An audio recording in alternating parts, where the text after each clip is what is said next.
Night Football. Live from Taylor Field in Regina, it's the Calgary Stampeders and the Saskatchewan Roughriders. Well, the big story in the CFL last week concerned this man, veteran quarterback Joe Barnes, surprisingly traded back to Montreal and putting the onus right on young 24-year-old Rick Johnson out of Southern Illinois, who will be the Calgary starting quarterback as they try to find respectability in the ending parts of 1985. Good evening, everybody. Al McCann greeting you from Regina, where we have a rather cool evening. No wind, good playing conditions for the matchup between the Roughriders and the Stampeders. And poor old Saskatchewan fans, what a bad month they've had. They've lost 5 games in a row. They're hoping tonight they can break out of the long drought. Just prior to the game, I asked Coach Jack Goda about his problems. Well, Jack, your team was a contending team until the month of September. What a black September it turned out to be. What went wrong? I think, number one, we get a couple of key injuries, and that kind of devastates you. In other words, it just seemed like you could never make any advances that you'd like to make in doing things a little bit differently, because the new guys that are coming in just have to go back to base one. That's most important. And then the other thing, of course, is that we played the tougher teams. In the last 4 games, we had Winnipeg twice and BC and Edmonton, so our opponents were also tough.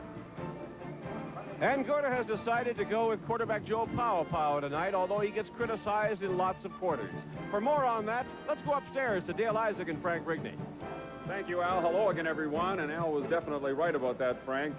Jack Goda is getting a lot of criticism for sticking with Joe Pow. Joe has thrown 1 touchdown pass, but 9 interceptions in the past 5 ball games. Well, of course, in the first 6 weeks of the CFL season, Joe Pow was the leading thrower in the entire country. So it's rather difficult not to go with him with that past record. But Joe has had a season that has been very unusual. He has not been able to put the ball in the end zone, as we talked about statistically. They're the 2nd leading team in the country on total offense, and he's actually the #1 thrower in many respects. The leading team throwing the football as far as yardage is concerned, but they just have not been able to put it in the end zone. 220 completions and only 6 touchdown passes. Now, Craig Ellis is a big man for the Saskatchewan Roughriders. He has 13 of their 23 touchdowns this year. He's going to line up at the slot tonight. Well, of course, his biggest asset is coming out of that backfield as a receiver. He and Elgard give a great combination on the slot backs as far as receiving is concerned. But Saskatchewan has not been a running football team at all, so they might as well put him up there where they can use him to the best advantage. Calgary Stampeders have already been eliminated from the playoff race in the West. The Saskatchewan Roughriders' magic number is down to 1. They need to win all the remaining games and have Edmonton lose all of theirs to make it. This CFL telecast is brought to you by Carling O'Keefe Sports, bringing the sports world home to you. Hamilton and our national anthem.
John Ireland is the man in charge tonight, being helped out by Bill Jones, Ed Dunn, Art McAvoy, Larry Rohan, and George Black, the officiating crew for this ball game tonight at Taylor Field in Regina.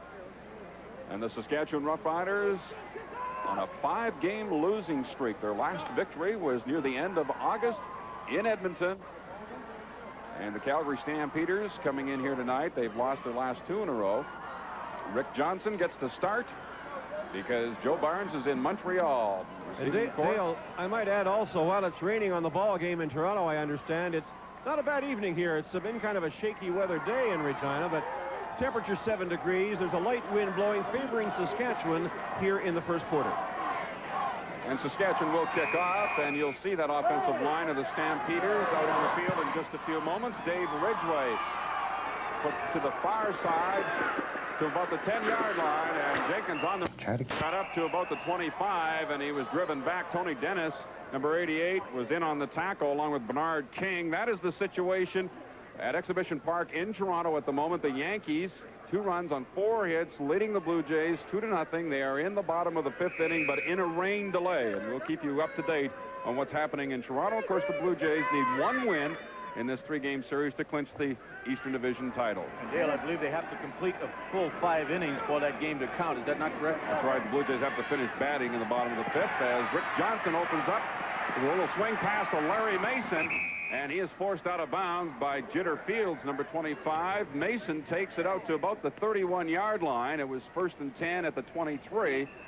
So he has a gain of 8 yards. 2nd down and 2 coming up. We have an injured ball player immediately. Rookie offensive tackle Randy Ambrosi is the player down on the play. 22-year-old of the University of Manitoba.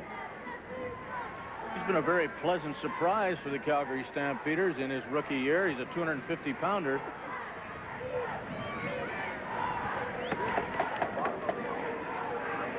Here, Pat Clayton, the trainer of the Calgary Stampeders, working on his right leg. You'll see 51 at the top of your screen, I believe. Somebody went down on the back of his leg. Landed on the back of his leg, Dale, as he was setting up on that pass protection.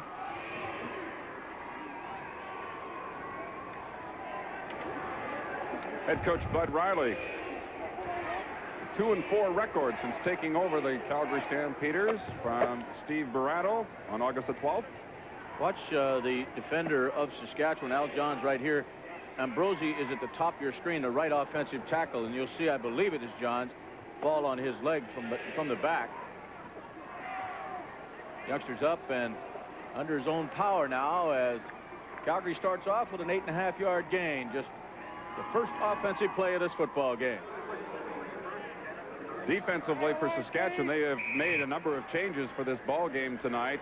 And if you take a good close look at the huddle, Rick Johnson, the quarterback, looking at 2nd down, and a little bit more than a yard to go. It's actually closer to 2 yards at the 31-yard line. Larry Mason stacked up right at the line of scrimmage. Bernard King, Jim Hunter, a newcomer, in on the tackle. Dale, Southern Illinois University is in Carbondale, Illinois, very close to my hometown, and I can tell you one thing, that Rick Johnson went to a great athletic school. They produced some really fine athletes out of that university. One of them being quarterback Jim Hart.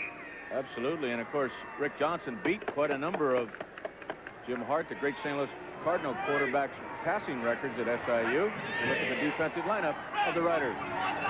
1st and 10, Stampeders, the ball at their own 33-yard line. A little bit of a play-action fake. Johnson is in trouble, and he goes down. Gary Lewis, playing his first ball game for Saskatchewan, will get the sack on a loss of 3 yards. Lewis acquired in that big 6-player trade with the Ottawa Roughriders, but he's playing his first game. Lewis came to Saskatchewan along with Junior Robinson and Derek Zeno, and the 3 players from Ottawa are all in the lineup tonight. And Lewis, a 6'3", 270-pounder out of Oklahoma State, in his first ball game. Played a couple of years with the New Orleans Saints, so he's got some pro experience. It is now 2nd and 13. Stampeders from their own 30, setting up the screen to Emmanuel Tolbert back inside, and contact was made there. Jim Hunter, number 52, along with Steve Wilburn, 60. And Bernard King also made the tackle, and it was well short of the first down, so the Stampeder punting unit will come onto the field. And you see Randy Ambrosi having that left ankle checked at the bench, injured on the very first play from scrimmage. J.T. Hay is in to punt. And this is a part of the game tonight that Jocko, the head coach of the Riders, Jack Goda, is looking forward to, the return game. He has Derek Zeno back there. You know him, of course, from Ottawa. Jitter Fields playing his first game. Was formerly with the New Orleans Saints, but they won't get a chance to return this one. It goes off the side of JT's foot and out of bounds. Bad kick right at midfield. There is no score here at Taylor Field in Regina. We'll be back in just a moment. At Taylor Field, you're looking at Randy Ambrosia, Calgary offensive tackle, who injured his left ankle early in the game. They're going to ice the ankle now. They believe it's a sprain, and whether he gets back in the game or not will depend how it responds to the icing down. Saskatchewan Roughriders have the ball for the first time tonight. Joe Paupow leading the league in completions with 220, but only 6 touchdown passes. Intercepted a total of 16 times. Good field position for their first offensive series. At midfield, and Denny Ferdinand takes the handoff, and he's hit immediately by Vince Goldsmith, a former Rider, number 78, and there'll be a bit of a loss on the play. It'll be second down, about 10.5 yards to go. Goldsmith with Chumley and James Walker making up that front defensive line for the Stampeders. Watch Roger Aldag, the left offensive guard, the veteran of that offensive unit. He pulls to the left side, and Goldsmith just goes right through the area vacated by Aldag. Big left tackle Laurie Skullroot, the 12-year veteran, did not block down quick enough. Back to the live action. Paupow stepping up, throwing underneath. It is complete to the newcomer, Derek Zeno, as far as Saskatchewan is concerned, and a 16-yard gain as he makes his first catch as a member of the Saskatchewan Roughriders. Pretty exciting young guy on kick returns. He can also catch the football. First down. Of course, he's a leader in the Canadian Football League, returning kickoffs and second and punt returns. Great speed. So, 2 players from Ottawa that they acquired a little over a week ago have figured prominently for Saskatchewan early in the ball game. Zeno with a 16-yard gain for a first down. Gary Lewis, of course, with a sack a few moments ago. Paupow once finds Ray Elgard, 25-yard line. Now they rule incomplete. And I wonder who made the call. Mel Jenkins ran up there, number 28. He said, no way he caught that football. Second down coming out. Larry Hogue did a little bit of the refereeing on that one, too. The ball was there. It just went right through the arms of Elgard. Well, you certainly couldn't see him drop it even from that point of view, but the official right on top of the play. Second and 10 now. Just 3.5 minutes into the first quarter of this ball game. The ball just inside the Calgary 40-yard line. Paupow looking back into the middle to Ray Elgard, still on his feet. Brought down from behind near the 10-yard line by Richie Hall. A gain of 29 yards for Ray Elgard. Boy, the one outstanding thing about Elgard all year long is his ability to move with that football after he catches it. He's a 230-pounder, and he is difficult for those backs to bring down. He just shook off Larry Hogue like there was nothing. I'd say he usually runs over 1 or 2 people before they finally do get him down, and you can see Elgard now just going over the 1,000 yards on that reception for the year. Near the 10-yard line. Almost picked off by Mel Jenkins. The pass intended for Michael Elarms. It could have been 6 the other way. And it should have been, Dale. That ball hit him right in the hands. Joe has had his problems, as Dale has mentioned already, with interceptions this year. 16 interceptions compared to only 6 touchdown strikes, and that's a very, very bad ratio. It's hard to believe a guy can lead the league in one area in passing and rank 9th in another area like touchdown passing. Paupow, second down into the end zone. No good. Elarms was there, but he lost control of the ball when Mel Jenkins cut in front of him. It'll bring up third down, and the Riders again will come away without putting it in the end zone. They'll have to go for 3. Dale, I really don't think you can fault Joe Paupow on this. It looked like the delivery was right there. Oh, hit him right in the upper arm. Joe could not have thrown that ball any better, just outside of the reach of Mel Jenkins, but no score. So it'll be an 18-yard field goal attempt by Dave Ridgway. Out of the hold by Stu Fraser. It is good. So the Saskatchewan Roughriders open the scoring here at Taylor Field with 9:41 left in the first quarter. It is now the Riders 3 and the Stampeders nothing on Ridgway's 21st field goal of the season. Dale, that is so typical of the type of drives that Saskatchewan has had so many times this year. They get right down into scoring position, and for some reason they seem to self-destruct before they can get it in the end zone. Bring you up to date on the baseball situation again. 2-0 Yankees. They're in a rain delay in the 5th inning. If it is not a complete game tonight, CTV will have a doubleheader beginning at 1:30 Eastern time tomorrow. The drop play to Larry Mason, it really opens up for him. Mason out across the 50-yard line, stopped at about the 51. A gain of 16 yards, first down for the Stampeders. Larry Mason playing his 5th ball game of the season for the Stampeders. He joined them for the Labor Day game against the Eskimos after spending 2 seasons in the U.S. Football League at Jacksonville. 5'11", 205 pounds out of Troy State. First and 10 from the 51-yard line. Mason swinging out of there again, and he takes the pass from Rick Johnson. Still on his feet, Terry Irvin wraps him up and finally stops him at the 49 of Saskatchewan, and he should have another first down. And he just went right by Jitter Fields, who looked like he had a shot at making the tackle. Good block by Emmanuel Tolbert out there to spring him loose right at the line of scrimmage. Gain's going to be very close to another first down. You see Tolbert right to the outside there. He was blocking on Fields, who Mason just ran right by. Calgary Stampeders now moving the football. We're having a pretty good offensive display so far, Dale. There's a look at the first down situation in 1985, Saskatchewan. As you can see, they can move the football. They rank first in first downs in the league. Calgary ranks 9th. One thing that does show you is Saskatchewan Roughriders, even though their record is not impressive, they have been an entertaining football club to watch. Rick Johnson got away from trouble momentarily. Jim Hunter recovered, though, and number 52, playing his first ball game for Saskatchewan, gets in on the tackle, helped out by Rick Moore. Now, Hunter is out of Indiana, 6'2", 225, and he spent 3 straight years trying to crack the lineup of the New York Jets. But the Jets obviously thought enough of him to keep bringing him back. And finally, he came up to Saskatchewan. He's only been in camp a few days and was activated tonight, or just actually today, because Billy Jackson has a hamstring problem, and they do not have great depth in their linebacking core on the active roster, so they decided to go with the healthy guy. Second down and 12. Johnson throws. Eddie Lowe could have had an interception return for a touchdown. He just cut right in front of Larry Mason.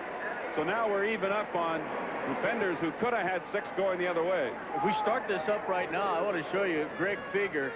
Stop it right there. Fieger is right here. He starts to block his defensive man, then slips away from him. Look how wide open he is. There was absolutely nobody there. If Johnson had seen him, Fieger had 15 or 20 yards to go downfield. He did not, however, so it falls incomplete, and Calgary will have to punt it away. JTA managed a 19-yarder on his first punt. This one isn't going to be much better than that. Denny Ferdinand got back at the 30-yard line, spilled immediately by Rob Bresciani, 21-yard kick. And it's a 3-0 ball game in favor of the Riders. We'll be right back.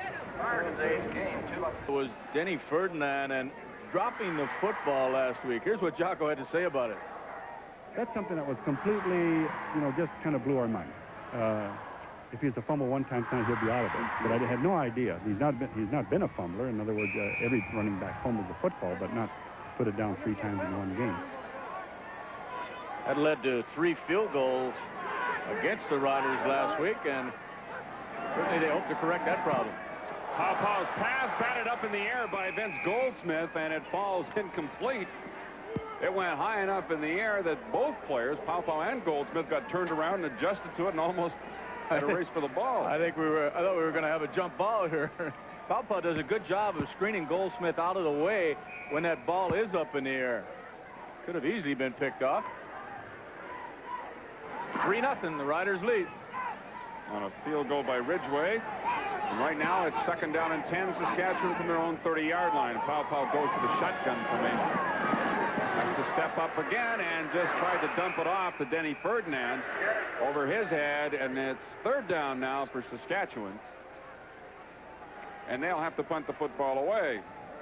6:52 remaining in the opening quarter. You can see Ferdinand set up on his block and just moved to the outside. Very similar to that pattern that Fieger tried moments ago, only this time he went to the outside. Joe just threw the ball too hard. And you're looking at Jerry McGrath. 9th in the CFL in punting average. Hangs this one up there. Carries well. Richie Hall fumbles it. 40-yard line. He managed to get back to it just before Mike Anderson of the Riders got there. 40-yard punt and no return. So the Stampeders will start from their own 39. Here's a case of Richie Hall. The ball floating on him just a little bit. You don't see that very often. No, sir. Richie does not make mistakes. Especially doesn't want to make mistakes today. It's his 25th birthday. So the guy that really amazes me is Ferdinand. His 4th year in the league, and he's still only 23 years old. Right, yeah. Coming out of the junior Alouettes. Rick Johnson goes to Greg Beeger, and Bernard King wraps him up. 45-yard line, gain of about 6, close to 7 yards on the play. Beeger, former Rough Rider. There's a number of players playing against their former teammates tonight. Beeger and Foley on the offensive unit for the Stampeders, along with Emmanuel Tolbert, are all former Rough Riders, as is Rob Bresciani, a backup Canadian receiver. Rick Johnson looks at the Rider defense on 2nd down and 3. And the give into the middle. Beeger is pushed right back. May have got 2 yards maximum out of it. Depends, though. It looks like he's going to get a pretty good spot on the play up at the 48.5-yard line. Didn't look to me like he got that much forward progress, but it's going to be just a little bit short of the first down. You know, so far this Rick Johnson looks like he belongs anyway, Dale. He's very cool and running a good offense. That time he came up a yard short. I think the Stampeders are going to kick it away, but I'm sure Stampeder fans are really looking forward to Johnson having a good evening, get a little confidence in him so that they can finish the season on a high note. Well, he's got 2 seasons of USFL experience, although not a lot of playing time. He backed up Doug Williams with Oklahoma Outlaws. I talked to him yesterday, and he said the thing he has to really adjust to defensively and what the teams do, that extra defensive back. Yeah, what J.T. Hayes punted away. Derek Zeno, and downfield coverage is excellent by the Calgary Stampeders, led by center Bob Pole, along with Tom Spolatini. 42-yard punt, and the return is just 2 yards. The Riders have a couple of pretty exciting young guys back there in Zeno and Jitter Fields to return kicks. And Dale, you talk about excitement. I think Canadian Football League fans across the country have been looking forward to this Sunday. Showdown number 1, one of BC Lions and Winnipeg Blue Bombers. Many people think the 2 best teams in the country battle it out. And the Winnipeg Blue Bombers really need to win that first one of back-to-back games among the 2 leading teams in the country. Back here at Taylor Field, Craig Ellis on the receiving end of this Joe Pow pass, and he gets it out to about the 33-yard line. It should be a first down, Saskatchewan. I like that. Showdown number 1. Fernandez and Boyd, Clements and DeWalt, Jenkins and Reeves, and the 2 best defenses in the country, bar none. Oh, absolutely. They're within a half a point of each other defensively in points given up. But as I say, Winnipeg really has to win that first football game in their own ballpark. That's right. They go right back to BC the following Friday night. Ellis pops one. Pogue forces him out of bounds, but it's another first down for Saskatchewan as they get back-to-back first downs thanks to Craig Ellis. First on a pass, then running the ball. This time he gains 14 yards. And thanks to Roger Aldag, number 44, who comes out from that left offensive guard position. He's 10 years with the Riders, and he's the only guy on the field tonight that played in the last Grey Cup game that the Saskatchewan Roughriders were in, and the only Rider that has any playoff experience at all. Good block. Denny Ferdinand turns it upfield and gets to about the 54-yard line for a gain of 7 yards. Anthony Woodson, number 96. The linebacker making the stop on Ferdinand, as we heard moments ago from Jack Goda, had problems hanging onto the football in Vancouver last weekend and led to three field goals by the BC Lions. Almost won the Shenley Award back in 1983, finishing runner-up to Paul Bennett. To Ferdinand again, and he's got a first down to the Calgary 51-yard line. So the Roughriders starting to move the football. Richie Hall making the tackle. Saskatchewan on their opening drive from midfield moved in for a field goal, and that's why they lead 3-0. They have now picked up 5 first downs here in the opening quarter as they're on the move again back into Calgary territory. Dale, you guys were alluding to the big game on Sunday. There's another interesting factor. Would you believe the homestanding Winnipeg Blue Bombers are undefeated at home, but the visiting BC Lions are undefeated on the road? What a natural. It's got everything going for it. Sunday on CTV, the Bombers and Lions. Pow, and Derek Zeno fell, got up, made the catch, fumbled, got it back. A little bit of everything happened on that play for Derek Zeno. He slipped down, got up, made the catch, ran a couple steps, fumbled, then recovered it for a gain of 26 yards. Perfect throw by Joe, who put it out there with a lot of moxie on the ball. Looked like Hopkins, the defender, who was beaten on the play, but he did. He fell down, got up, dropped the ball, got back on it. After all that, they got a first down at the 25-yard line. Maybe that's a good sign for the Saskatchewan Roughriders tonight. Ferdinand, the ball carrier, gets to about the 23, 22-yard line. He has a gain of maybe 3 yards on the play. You think Denny's not holding on to that ball tight, Goldsmith. Dale? You bet. Watch the great pursuit by the linebacker coming from the weak side. Boy, excellent quickness. I think it was Woodson. It was Woodson, 96. That's showing great agility to get in and make that stop for only a 2.5-yard gain. So Pow goes back to the shotgun formation on 2nd down and 8. Elan's inside the 5. Touchdown.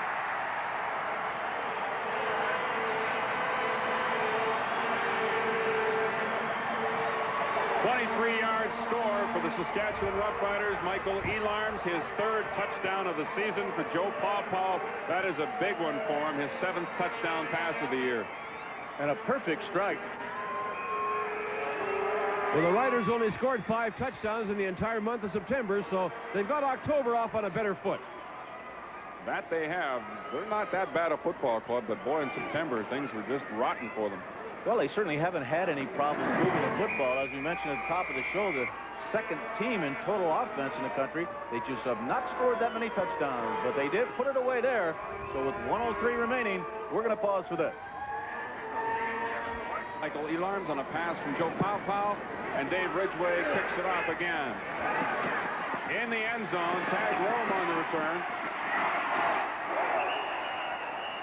Hello, Scott Reddle making the tackle on Tag Rome, a 22-yard return. Boy, that's hitting them and making them go backwards, isn't it? Woof. Riggs, I was talking earlier about the streaks these two teams have as we look at this replay of that big hit. The BC Lions winning 8 consecutive games on the road now, going back to last season. The Winnipeg Blue Bombers have won a flock at home and a road. How many did you Bombers win on the road in a row? I know you set a record, I think. Al, thank you very much for that setup. I didn't even realize back when we were playing, we won 20 in a row on the road, so that is the league record. We always had a good time when we tried it. Tolbert missed the catch, goes out of bounds thanks to Jim Hunter. And it's a gain of about 7 yards on the play. 2nd down and 3. Emmanuel Tolbert, the leading receiver for the Calgary Stampeders this year. And he's really their big play guy. His longest catch of the season, a 67-yarder.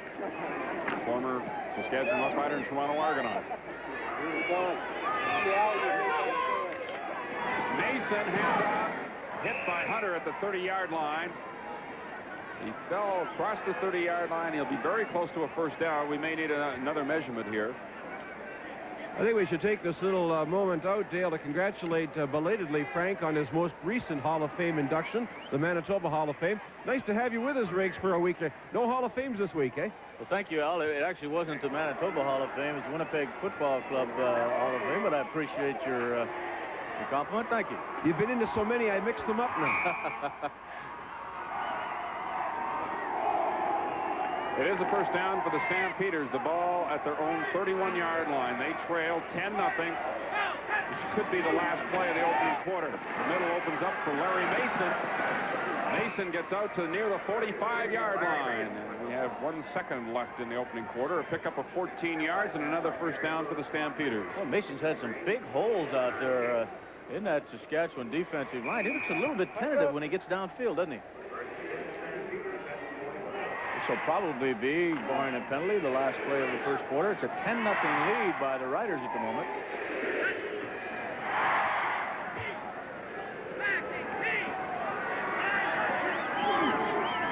Johnson put it up to end the first quarter, and he just misfired on that one. Didn't even come close to connecting with Dan Run, so it's 10-0 Riders at the end of the first quarter. We'll be back with the second right after this. With the hometown Roughriders in front of the Stampeders, 10-0. The Stampeders looking at 2nd down and 10 to get this second quarter underway. They're at their own 44-yard line. Johnson throws complete to Ray Alexander, number 88. And Alexander's a good-looking new receiver for the Stampeders. He picks up 14 yards. Excellent hands working against the veteran Terry Irving. Irving giving quite a bit of room there, 4 or 5 yards, but a fine catch by the former Denver Bronco. Coming into the ball game, he only caught 8 for 92 yards, but he'll make that kind of catch for them.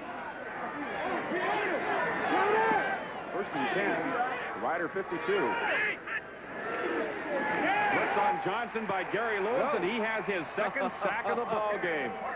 Boy, Gary Lewis has really had himself a game so far, a loss of 8. Boy, I'll tell you, he just does it with quickness as you look at the Chevy stats in that first quarter, and they reflect that Saskatchewan lead, although Calgary certainly not being shut out offensively. They had a net of 70 yards versus 132 for the Riders. But now they're faced with a 2nd and 19. As you see, Lewis's 2nd sack of this ball game.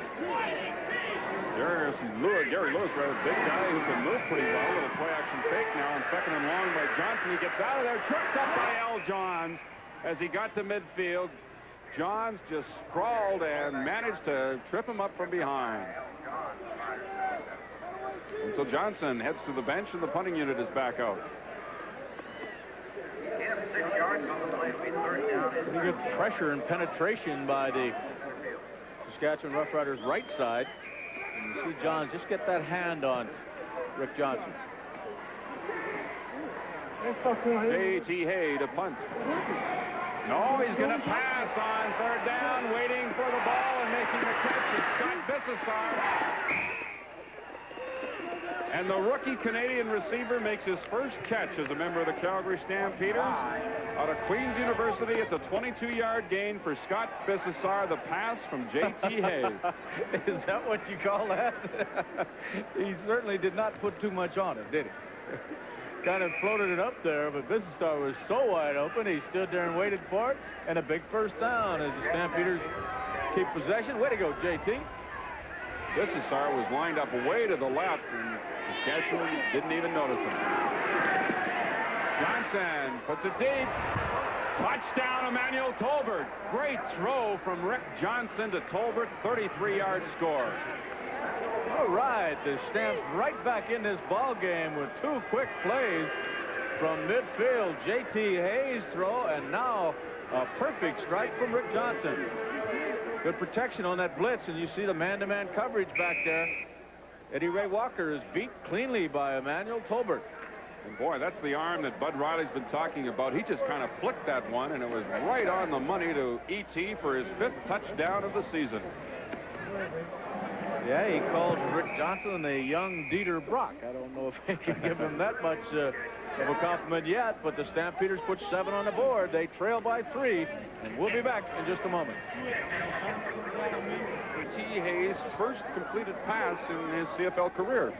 I'll tell you something, Dale, as you look at that touchdown strike from Rick Johnson, that J.T. Hayes' play, really, you got to give a lot of credit to the Calgary coaching staff who are sitting up here and notice that their wide cover men on that punt coverage were not being defended at all. Great call. Jitter Fields from the 4-yard line. Finally brought down by Garrett Dahl, number 40.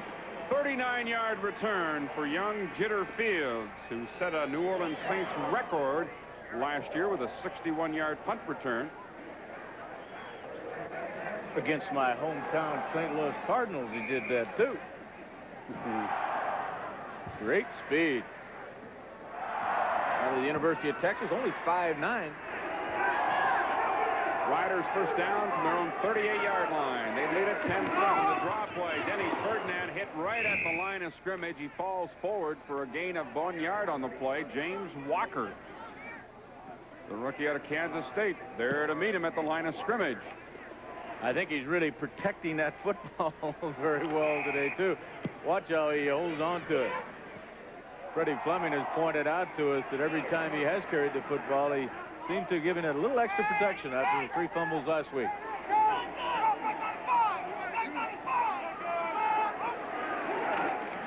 Second down and 9 out of the shotgun. Powell looking for Derek Zeno. He's got him. Derek Zeno with his second catch of the ball game. First down Saskatchewan at the Calgary 52-yard line. A pickup of 17. Hopkins made the tackle. I think David Conrad, number 37, thought the ball was intended for him and was overthrown, but it was actually a perfect strike. Saskatchewan moving the football again.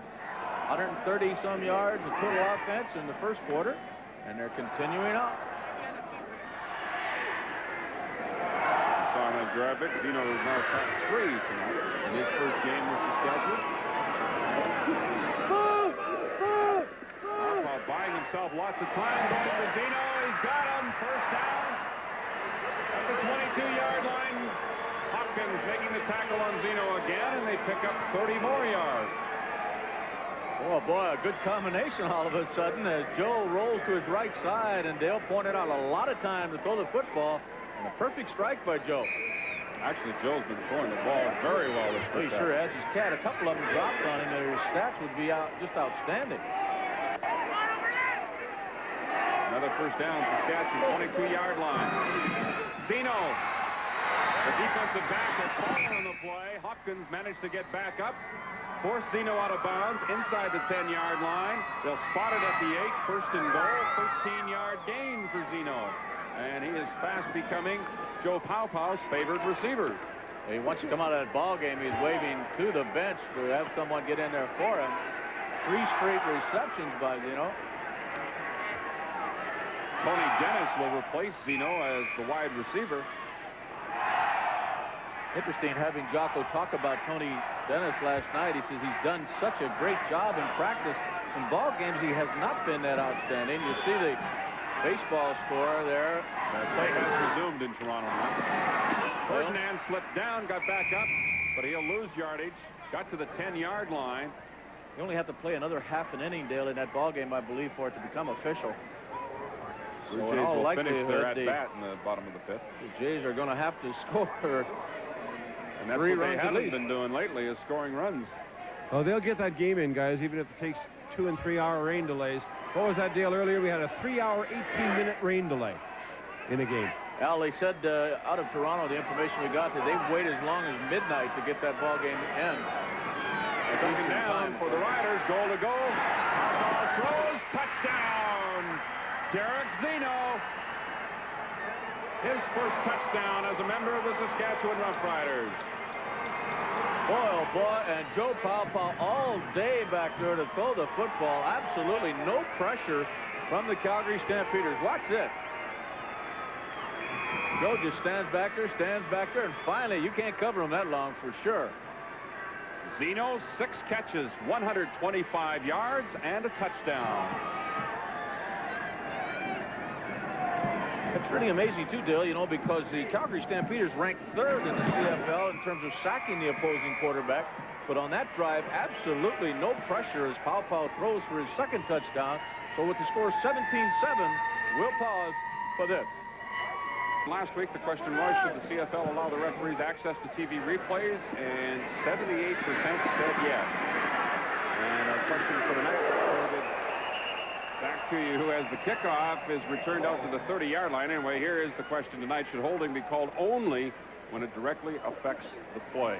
And the numbers to call, 50-cent service charge. Stampeders will take over first down from their own 30 as you look at the kickoff once more. And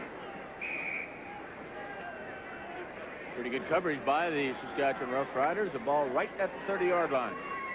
Bernard King putting a hit on tag room. You look at Derek Zeno, the man who just scored a touchdown playing his first game in Saskatchewan, having a big first half, over 100 yards in 2 receptions. Larry Mason with the ball, tripped up at the line of scrimmage by Steve Wilburn, former Stampeder number 60.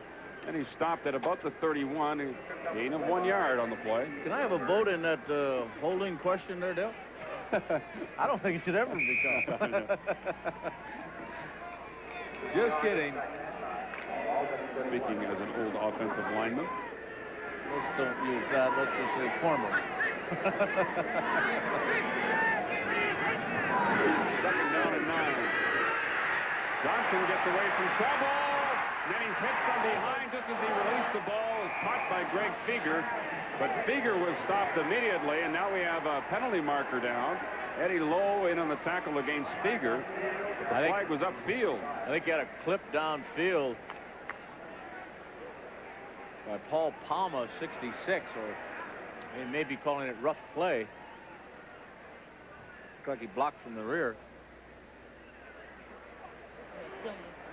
There's Rick Johnson avoiding that initial rush. And you see Steve Wilburn coming from the backside and put him down. Major foul. Unnecessary roughness. Third down. Paul Palma, I'm sure. As John Ireland marches off the penalty against the Calgary Stampeders. And once again, the Riders should get the ball pretty good shape. J.T. Hay to punt from inside his own 10-yard line. Zeno almost blocked by Eddie Lowe. Towering kick by J.T. Jitter Fields on the return. And back to the 53-yard line. The Riders in good field position. They lead it 17-7 over the Stampeders. We'll be right back. Lead by 10 over the Stampeders, and Saskatchewan with the ball at their own 53-yard line, following a 48-yard punt by J.T. Hay and a return of 8 by Jitter Fields. And Joe Pau, you see 9 out of 14 tonight, but he's completed his last 7 in a row and has thrown 2 touchdown passes tonight. One to Michael Elarms, one to Derek Zeno. And I'll tell you what, if they'd all been caught, he'd be about 11 or 12 out of 14, and he'd had another touchdown. He's had a couple dropped on him. One in the end zone. Play action, trying to set up the screen. He does to David Conrad. And the rookie from Acadia looks like he's got a first down as he gets to the Stampeder 46. Walker making the tackle from behind the defensive end for the Stampeders. You're looking at a ball club that is first in passing yardage in the Canadian Football League, first in first down, second in total offense, and yet have lost 5 in a row. And the team that hasn't made the playoffs since 1976.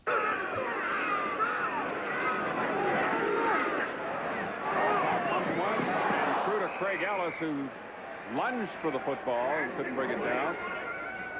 Second and 10. Quick decision by Pau, I think, to go to Ellis. He wasn't intending to originally.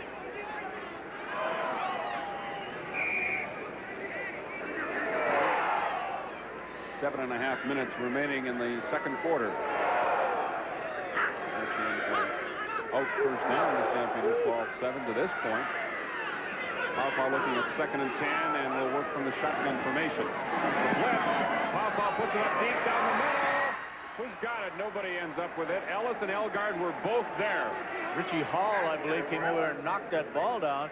I'm not sure who it was intended for, Dale. The 2 receivers on the Riders were right together. So watch Hall, number 27, come out of the left side there. That's Elgard, but also Ellis is right there. Richie Hall was guarding, defending against Ellis, and knocked the football down. I can't believe that was the pattern that was called with 2 receivers in exactly the same spot. Both receivers recognized blitz and went to the same area. Second punt of the ball game from McGrath.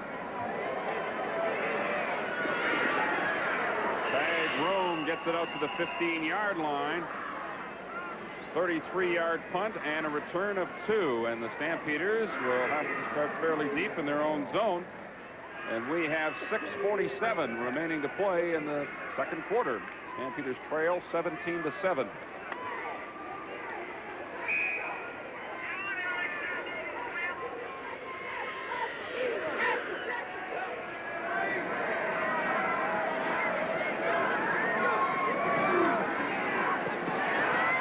Johnson, Rick Moore gets to him at the 10-yard line, and that is the third sack of the ball game for the Stampeders. The first by Moore, the previous two by Gary Lewis, and it'll be a loss of 6 yards on the play. Rick Johnson has gone all the way at quarterback so far for the Stampeders. The backup tonight is Greg Vavra. Actually, the Stampeders are going an import short after trading Joe Barnes, the activated Vavra, of course, a Canadian, and they have 14 imports in the lineup tonight and 20 Canadians.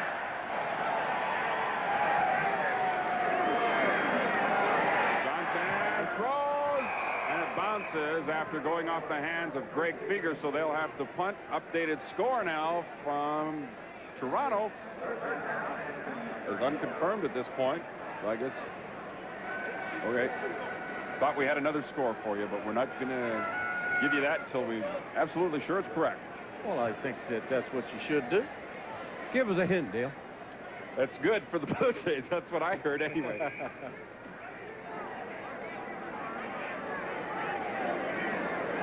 J.T. Hay will have to punt the football once more, and he's standing in his own end zone, so the Saskatchewan Roughriders should have good field position, but J.T. gets a beauty. Derek Zeno back at his own 50-yard line.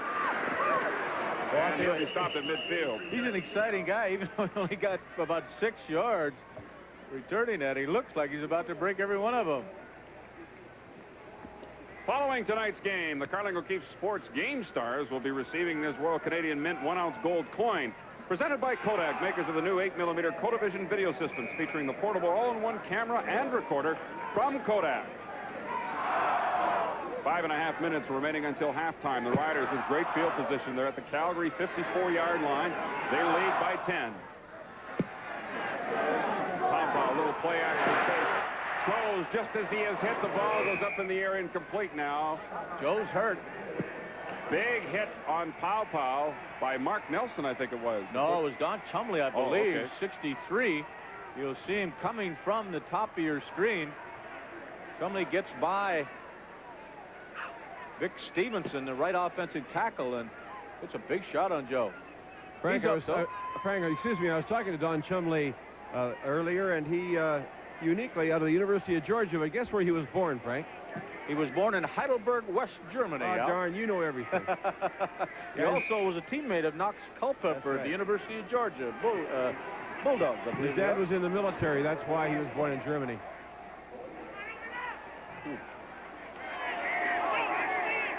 It's now 2-2 in Toronto, and that is confirmed. First and 20. Pow Pow goes to David Conrad. He gets to the Stampeder 51-yard line. Picks up about 13 yards. It'll be second down and 7. And Al, no more trick questions, okay? Well,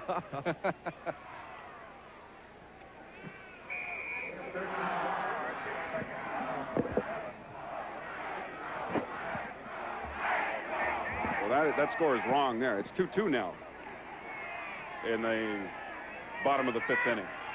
Now you got it. There we go. And they're all even up right across the board.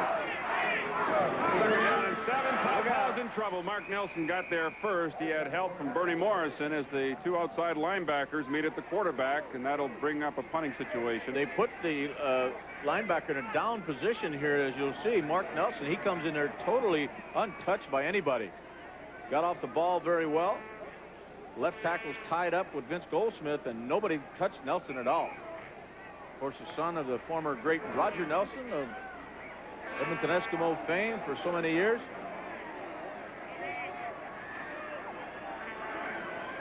So Jerry McGrath into punt once more. Stampeders come charging hard. It's a good kick by McGrath, coming to Richie Hall at the 15-yard line.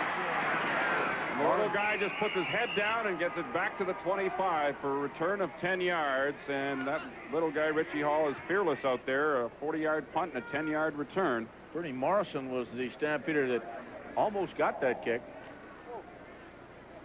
The Stampeders have the ball back, and we have an injured Rough Rider on the play. Mark Ernest, who snaps on third down punts. Number 54 is the injured Saskatchewan Rough Rider. He, too, is son of a former CFL great, Ted Ernest, who was all CFL center many, many times. Watch how busy your two up backs were back there. Morrison, 72, at the bottom of your screen, was the one that almost got to that football. Ellis having to make a choice. There's just too many guys coming. He can only block one of them. Well, he made the right choice. That's You're right. supposed to take the inside man, work from the inside out, because he's got the best chance to block the kick. Jocko on the sideline, I'm sure very pleased with his offensive display tonight. Joe Paopao having only having 6 touchdown passes for the year, and he's got 2 already in the first half. And over 200 yards rush or passing for Paopao so far. As you see, Mark Ernest being helped to the bench.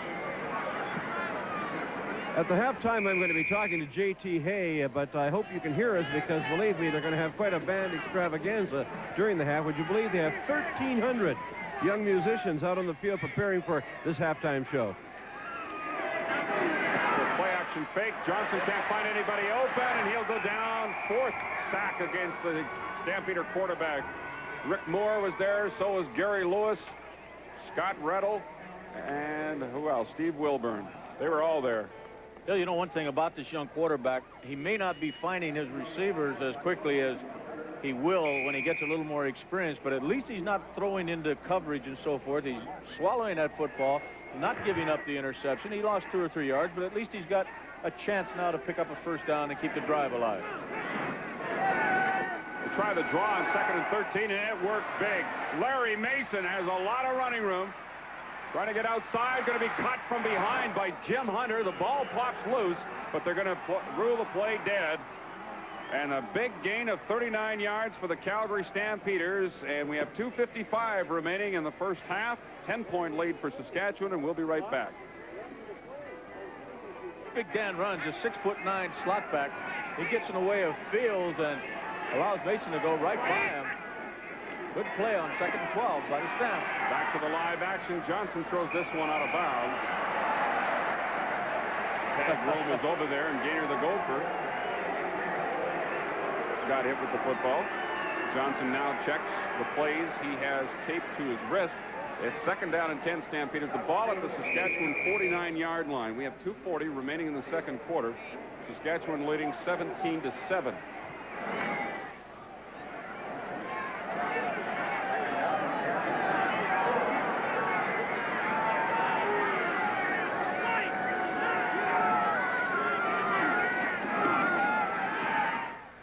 Sets up the screen to Emmanuel Tolbert. He is tripped up by Jim Hunter, number 52, and the newcomer playing his first game for Saskatchewan has been in on a lot of tackles. Well, he's made some really big plays for the Riders. You can see why New York Jets kept bringing him back. Yeah, he's actually, you know, a great size for a linebacker in the Canadian Football League. He's not all that big, just over 220 pounds. Very, very active. Out of Indiana. Chased down Mason on that 39-yard scamper just a moment ago. And 2:30 remaining now in the first half. That stop he just made on Tolbert forces the Stampeders into a punting situation. J.T. Hay angles it for the sidelines, and it kicks left out of bounds at the 16-yard line. So defensively now the Stampeders would hope to pin the Saskatchewan Roughriders here and force them to give up the football. That's a 31-yard punt, but of course no return on the play at all. So with 2:21 left in the second quarter, the Stampeders just hope to prevent Saskatchewan from picking up any first downs here and using up too much of the clock here before halftime. I don't want to belabor the point, Dale, but that whole drive and that big play by him was made available because Johnson pulled that ball down and took a couple of yard loss rather than throwing it into cover. Kenny Ferdinand gets it out to the 20-yard line. Walker's there along with Larry Hogue, number 14, to put the stop on him after a gain of 4. It'll be 2nd down and 6. Dale, young Mark Ernest, number 54 of Saskatchewan, took a shot on the knee in the last series of plays. He's walking it out at the bench. They're hoping he can get back in the second half. Saskatchewan Roughriders have had much better third down snaps since they activated Mark Ernest just before that game up in Edmonton in late August. Paopao rolling away from the pressure. Caught up with him back at the 10. Chumley got there along with Goldsmith and Mark Nelson for a loss of 10. And the Stampeder defense does its job in forcing the Saskatchewan Roughriders to punt the ball away. Well, I'll tell you one thing. Joe Papa is going to remember number 63. That's his second great shot they put on him. He's put on him in this quarter. Baseball score now, it's after 5 complete. They're tied at 2 in Toronto, the Blue Jays and the Yankees. Apparently the Blue Jays have one man on base and nobody out. There you see the score now. And the time remaining here in the second quarter at Taylor Field as Jerry McGrath punts, short check. Gets a good bounce. Richie Hall doubled it, then got back to it, slipped away from Ray Elgard and dove to the Saskatchewan 50-yard line where he was pinned by Jim Hunter. So the Stampeders take over. There you see 1:31 left in the second quarter, and they have great field position. That punt was a 38-yarder. And good field position for one of the few times in this second quarter of the ball game. Stamps can get right back in it now with 1:30 remaining. Rick Johnson with the roll right. Throws, and it's picked off by Terry Irvin. His 6th interception of the year, but we have a penalty marker down. This may be wiped out by a roughing the passer penalty. Well, Rick didn't make a good judgment there in throwing into this coverage. It looked like the intended receiver was Big Ray Alexander. The ball was well over his head. Terry Irving, who picked off 3 passes in one ball game earlier this year that we did, and it is going to be wiped out by the penalty. Major foul. Roughing the passer. Saskatchewan number 79. First down. Jerry Lewis hit the quarterback well after he'd thrown the ball, and that is definitely one of the reasons Saskatchewan Roughriders have the record they have this year. They are most penalized team in the CFL by a long shot. I don't know if that's true, though, Dale, because the least penalized team is Calgary, and their record isn't anything outstanding. But it has resulted in a lot of drive killers for Saskatchewan. Johnson, who admitted yesterday he does not throw well on the run, managed to get that one to Ray Alexander, even though it wasn't pretty. He got the job done at the 26-yard line. I think he does run well, though. He bought himself some time there. And again, Alexander came up with his second outstanding catch in this first half. The gain is about 9 yards. Calgary's offense now is really geared to Johnson's style, which is that of a drop-back quarterback. He says there's no way, he was telling me yesterday, he throws the ball as well on the run as Joe Barnes does, or Greg Babra for that matter, but he sets up in the pocket. Second and short, Greg Seeger takes the handoff and gets inside the 25, and it should be a first down. That is a bad penalty. You watch at the top of your screen, Emmanuel Tolbert, who is not even involved in the play, goes in motion. But they didn't call it. I don't think it's going to be called against him. No, there's no penalty now. No flag. You see him move too quickly, and that's the kind of mistake you just can't afford. He's not even involved. He got away with it, though. It's first down for the Stampeders.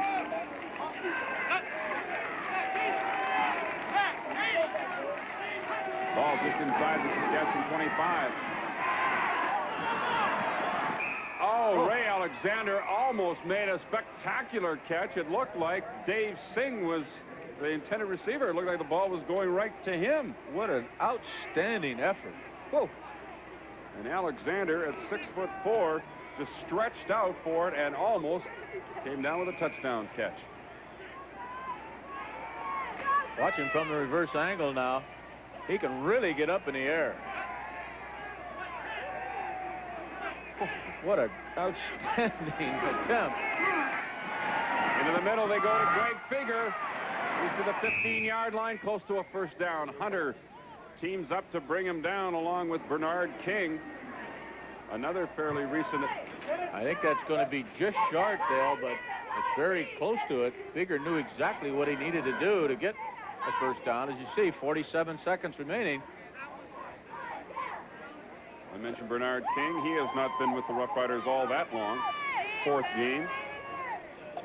And Jim Hunter playing his first game. They managed to stop him just shy of the first down.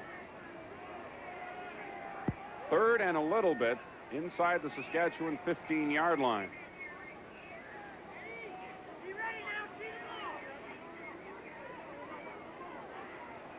The last minute of play here in the second quarter. 17-7 at the moment in favor of Saskatchewan.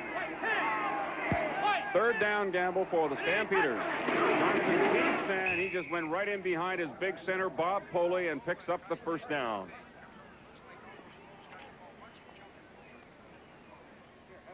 Spot the ball at the Saskatchewan 13-yard line. Watch Eddie Lowe, 42. He knows what the play is going to be. He's trying to get up there and hit the quarterback. Goes right over the top of him. Lots of time remaining for them to get in the end zone. 33 seconds. They're on the 13-yard line. Johnson on first down, looking for Tolbert, and he dropped the football. What a great throw right there. That is not an easy pass, but you got to have the arm to be able to get that ball out there like that, and it was right in his arms. Oh, he couldn't have thrown that football any better, and that would have been another first down, if not a touchdown. Second down and 10, and the Stampeders have now called a timeout. Johnson will go to the bench. As you look at it again from the reverse angle, right there, and E.T. couldn't squeeze it. Boy, the Stamps so close to a touchdown just moments ago with Ray Alexander, and then that one dropped. It'll be second and 10. 22 seconds remaining. That's Greg Vavra in the warm-up jacket talking to his quarterback running mate there. Bud Riley is discussing with the youngster just exactly what they should try here. Well, tomorrow there's one game in the Canadian Football League, and that has Matt Dunnigan and the Edmonton Eskimos playing Ken Hobart and the Hamilton Tiger Cats at Ivor Wynn, starting at 7:30 in Hamilton. On Sunday on CTV, the big game. It's the BC Lions, the showdown for first with the Winnipeg Blue Bombers. The Lions at 10-1, the Bombers at 9-3, and also on Sunday, Toronto Argonauts and Ottawa Roughriders go at it at Lansdowne Park in Ottawa. Second and 10, Stampeders, Saskatchewan 15-yard line. 22 seconds remaining until halftime. Johnson, incomplete. Dave Singh almost had an interception. Well, the pass was intended for Alexander. Triple coverage on him. He threw it right into the coverage. Singh a little upset that he didn't make the interception, but the Stamps will have to settle for a three-point attempt here. Good defense. Terry Irvin releases Alexander to the inside. You saw once again Jim Hunter back there, number 52, helping underneath. So it'll be a field goal attempt from J.T. Hay, 20 yards away, and Rick Johnson will do the holding.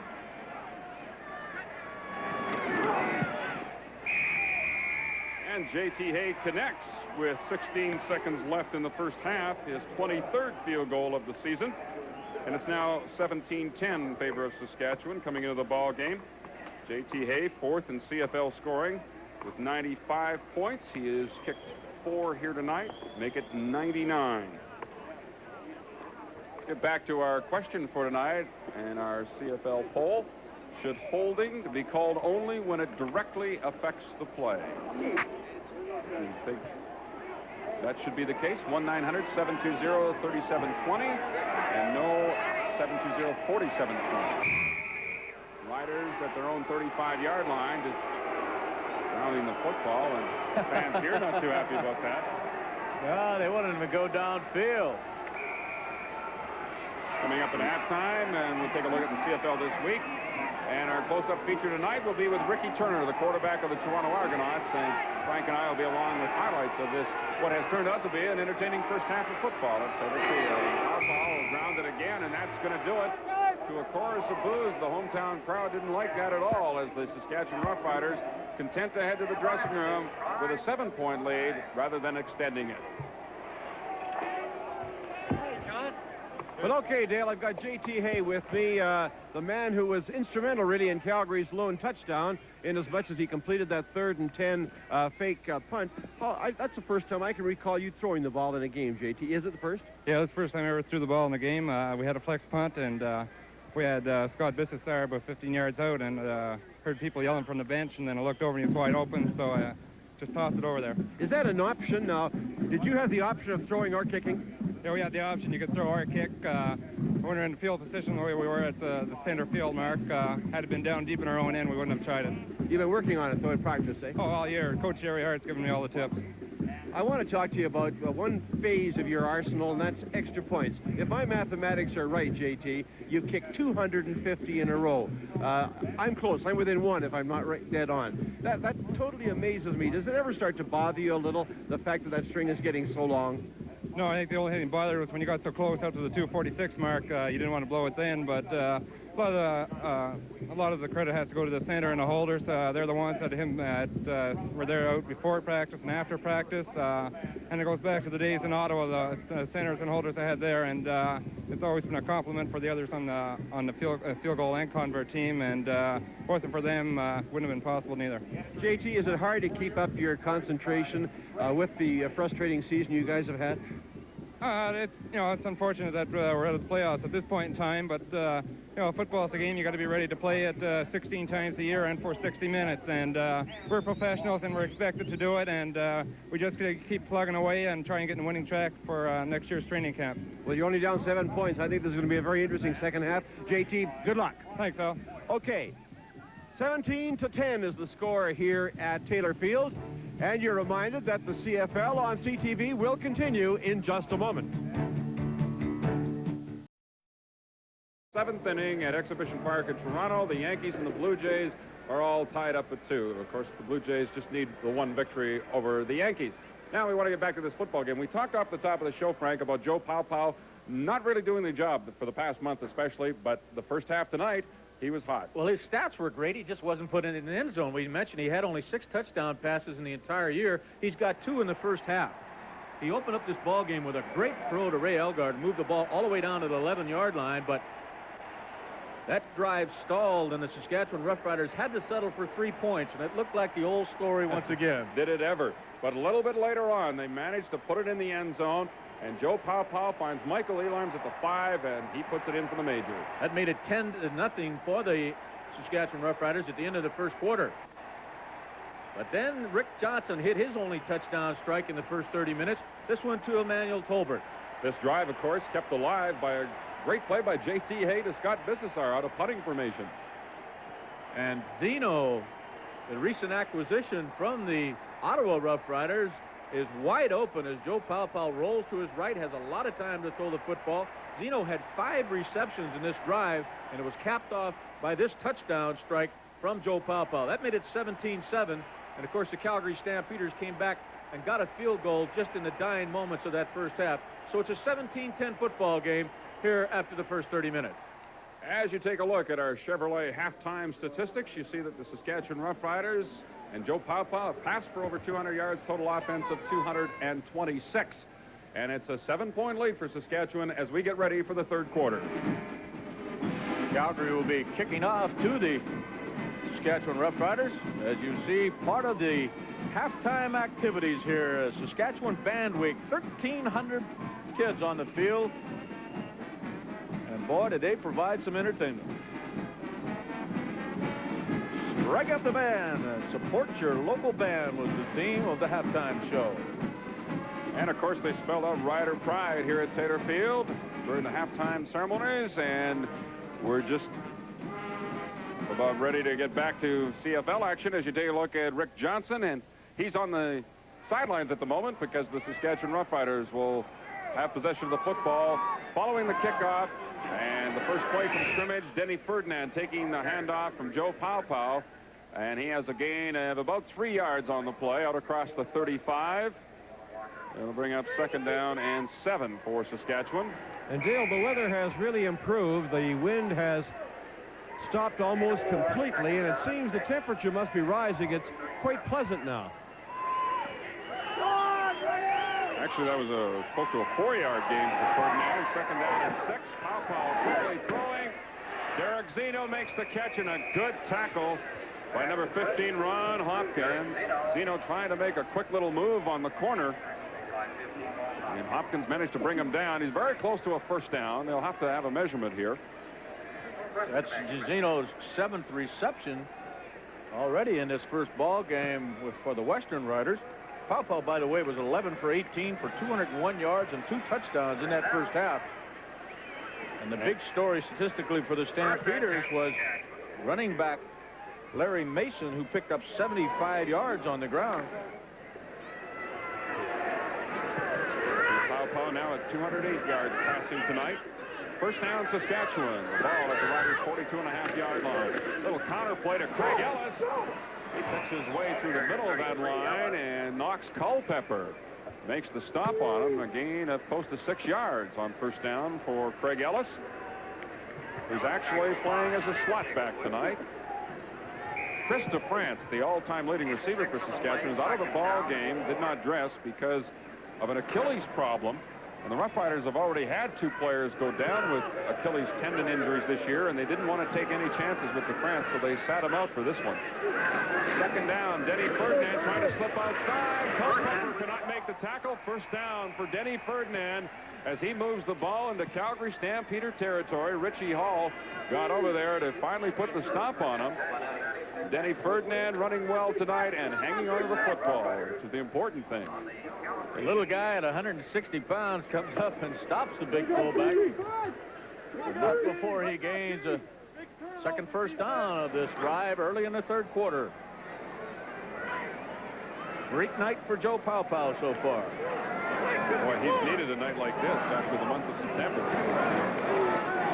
Paopao sets up the screen, goes off the hands of Denny Ferdinand. There were 3 Stampeders right there converging on Ferdinand had he hung on to the football. Culpepper, Hall, and Woodson. I don't think he would have gotten very far had he made the catch. But that's at least 10. The third ball that's been dropped on Joe that should have been caught. Tony Dennis checks in now, replacing Derek Zeno in the offensive lineup for Saskatchewan. I don't think I'd take that Zeno out too often instead of second and 10. That's for sure. He's hot tonight. 7 catches, 1 for a touchdown, well over 100 yards.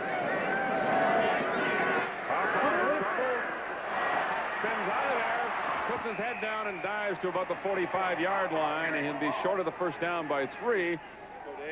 Some good moves by Paopao to get out of trouble. That's what I was going to say. Kind of some fancy dancing here by the throwing Samoa, not known for his running ability. And Joe would just as soon not run with that football.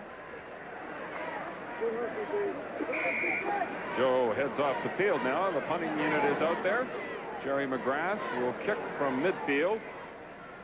Rome and Richie Hall are the return men. Big rush again from the Stampeders. A low kick.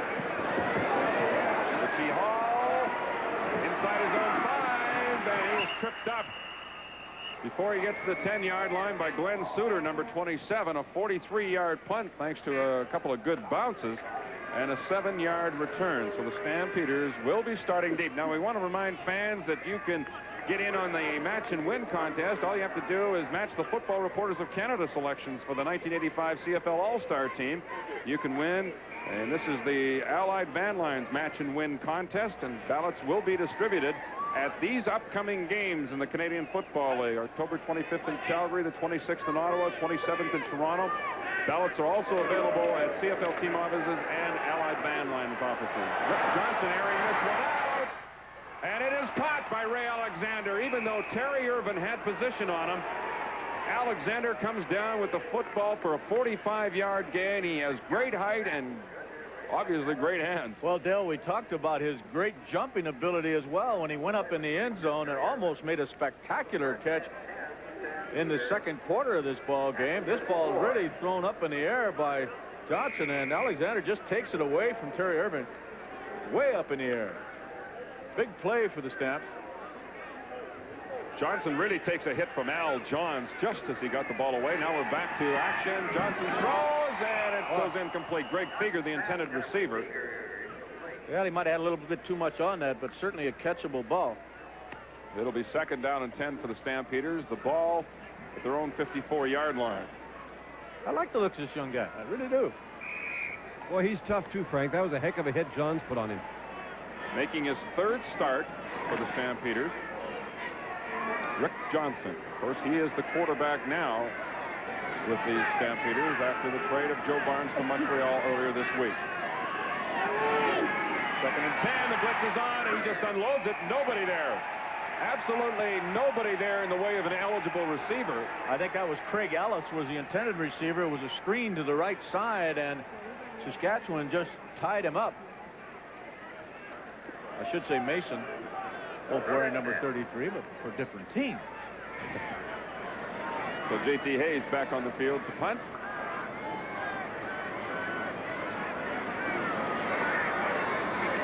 Just over 10 minutes remaining in the third quarter. Managed to move it out of their own end to midfield before they had to punt. Derek Zeno on the run, and the ball came loose. I think the Riders managed to get it back. It bounced between 2 or 3 players. And let's see who came up with it. There's Eddie Ray Walker there. It looks like Dave Singh, number 22, a 30-yard punt. And they'll get a 3-yard return on it. But Zeno mishandles it right from the beginning. And it is Singh who gets the ball for the Riders. They lead by 7. We'll be back in just a moment.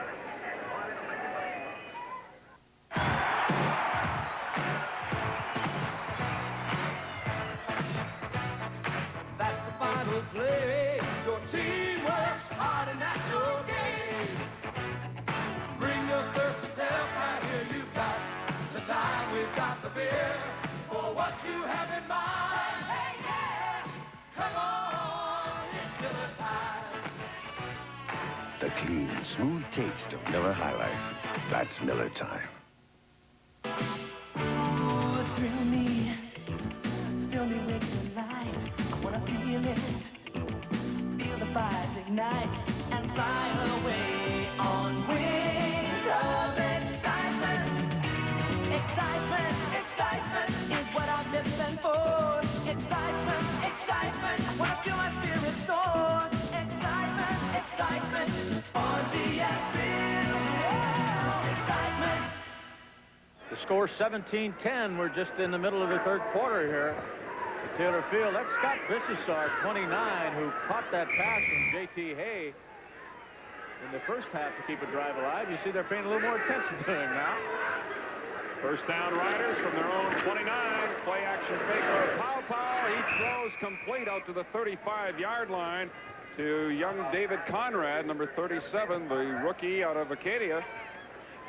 And he has a gain of 6 yards, but there is a flag down at the line of scrimmage, and they'll bring it back. The Roughriders guilty of illegal procedure. Third penalty of the ball game against Saskatchewan, which is actually a very low total for Saskatchewan. They are the most penalized team in the league. Stu Fraser coming in from the bench for the Riders. Saskatchewan number 68. First down repeated. Little information, after 7 innings now, we still have a tie in that big baseball game in Toronto. So it's first down and 15 for the Riders. The ball back at their own 24-yard line. Ball with the rollout action now and reverses his field. Buys himself lots of time and then finds David Conrad wide open. First down, Saskatchewan, as he drags it out across the 40-yard line. A pickup of 18 yards for the Saskatchewan Roughriders. And Pow Pow's having himself a good night. Dale, I don't remember any game this year where Joe has had more time to throw the football. And in this case, he buys some of that time himself by moving around very adroitly. He has definitely looked as sharp tonight as he did in July, the first month of the season, because in August, when he was suffering the effects of that leg injury, and then September, when he came back from the injury, he has not been sharp. Looking for Elgard, and he had slipped on the play, and diving, trying to make the interception was Larry Hogue, number 14. Second down and 10 coming up. Well, Joe is really showing that the faith that Jocko has put in him throughout the year has been justified. No question in Jocko's mind who his number 1 quarterback is. It's been Joe all along when he's healthy. And it's really strange, too, Dale, isn't it? Because in the preseason, Homer Jordan was considered the number 1 quarterback prior to his injury. Well, when Jocko signed on as head coach, he said all winter he was going to see Homer Jordan play a lot more. Now we have another flag down, and Pow goes to Stu Fraser at the 51-yard line, but I think it's going to be wiped out again. The Roughriders jumping ahead illegally. You know, Dale, Jocko has a philosophy that he likes his receivers to be going forward, going in motion downfield, because he says, you know, that makes a 4-5 receiver out of a 5-2 receiver, because he's getting a running start at those defensive backs. Offside, Saskatchewan number 11. But as you can see, First it down has to be receiver. timed out absolutely perfect. Frank, that's an excellent point. Well, I've been watching that particular thing tonight, and I think Saskatchewan actually have got away with a couple of other offsides that weren't called because of that. They've only been working on it since training camp, and they still can't get it right. There you see the penalty situation, 1985. Riders are most penalized in the league. Paul stepping up again, throwing low to Elarms on second down. And that'll bring on the punting unit for Saskatchewan. It was 2nd and 15. That was one of the few really bad throws by Joe. He was under some pressure and obviously not happy with himself. 8 minutes remain in the third quarter. A very entertaining football game here at Taylor Field, with Saskatchewan leading the Stampeders by 7 points. Jerry McGrath in to do the punting now with Richie Hall and Tag Rome. Back near their own 30.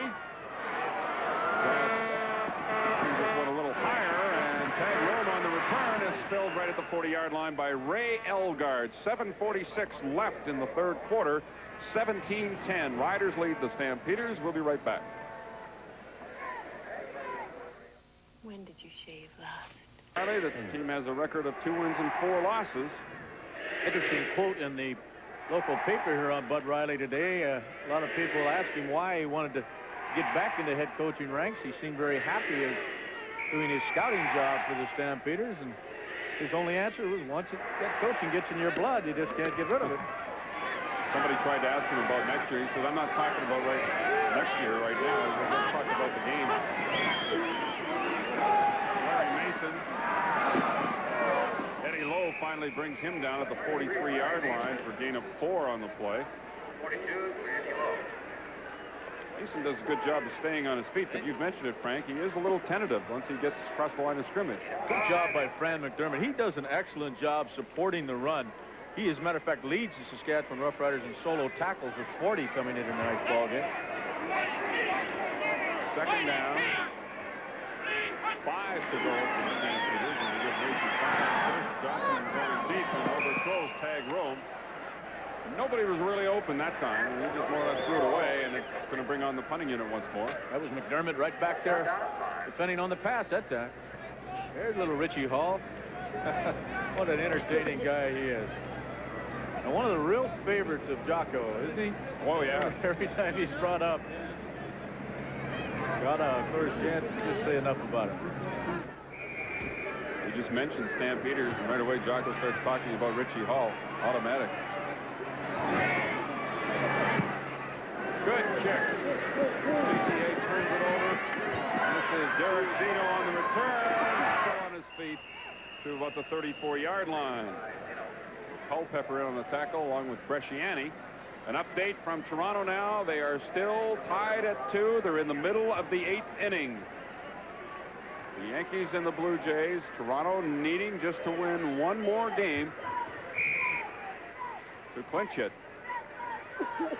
And here at Taylor Field, Saskatchewan leading Calgary 17-10 with 6.5 minutes left in the third quarter. The last punt by Hayes traveled 40 yards in the third of 8. Denny Ferdinand mishandled that handoff from Joe Paupow, and he did that 3 times in a row last week in Vancouver. But that's the first time tonight he's had trouble hanging on to the ball. It'll be a loss on the play. Watch how he has the patience to follow this ball and wait for the big hop to come back to him. Looked like the handoff was all right, and it pops right up here. He did that on purpose. Maybe play a little basketball. Ferdinand comes out of the ball game. Of course, Jocko, as you heard before the game, said he better hang on to it tonight. Second down and 12. Paupow, and the ball was tipped by Knox Culpepper. He was trying to hit Derek Zeno, curling into the middle. We're going to bring up third down, and we have a kicking contest going on now between these two clubs. Good job by the rookie linebacker, Knox Culpepper, out of the University of Georgia Bulldogs. We mentioned earlier a teammate of Don Chumley, 63, who has put 2 or 3 really big hits on Joe Paopao.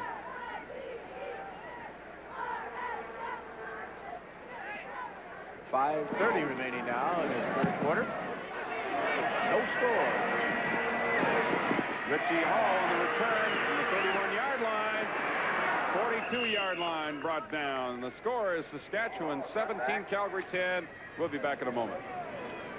Their own 43-yard line. They trail by 7 with a little over 5 minutes left in the third quarter. Here at Taylor Field, Regina. The draw play to Mason. He slips in the backfield.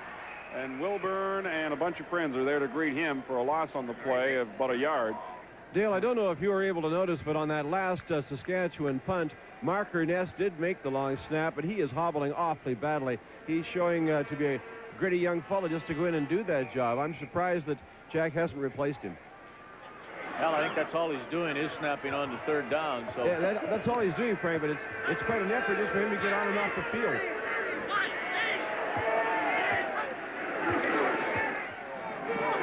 Johnson will be picked off for the first time tonight. Fran McDermott brought down by Greg Feger at the Calgary 33-yard line.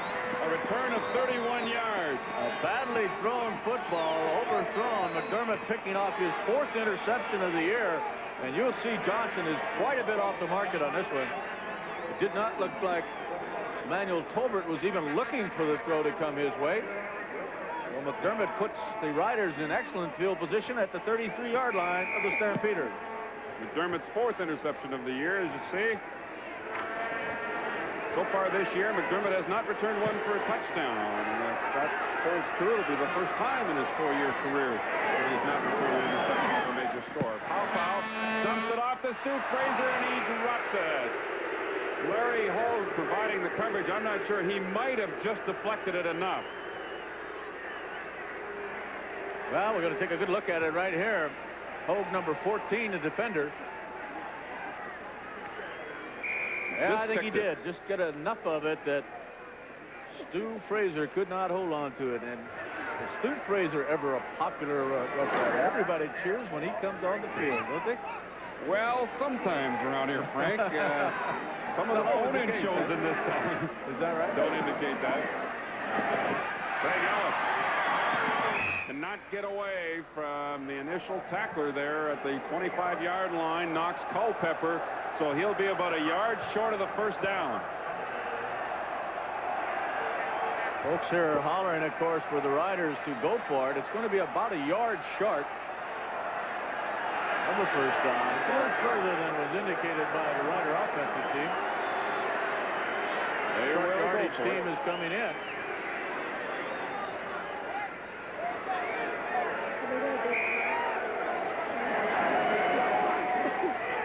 Third and 1 with 3:23 remaining in the third quarter.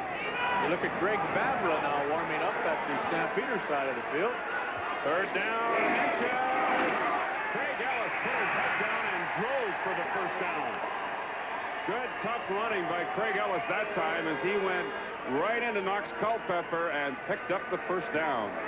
I'm a little surprised. You would have thought they'd give the ball to Danny Ferdinand, but a little more size. But boy, what a great second effort by Craig Ellis. They are going to measure, and I'm sure he did pick up that first down driving into the linebacker of the Stampeders. I want to remind you of the CFL Facts, Figures, and Records publication. Everything you want to know about the CFL, the players, the stats, it's all there, conveniently available at better bookstores, as well as the CFL team offices, or you can write to the CFL 1200 Bay Street, Toronto, Ontario. How proud is Stu Fraser? And again, I think Larry Hogue may have touched it. Well, I'm telling you something, Joe is getting a lot of time to throw that football. Watch Neil Quilter, the offensive right guard. He comes out to provide protection for his quarterback. He has to turn back to try to even find anybody. There's just no pressure on Joe. Watch Quinter, 65. Finally gets a piece of Bernie Morrison, but Joe, a lot of time to throw it. So it's second down and 10.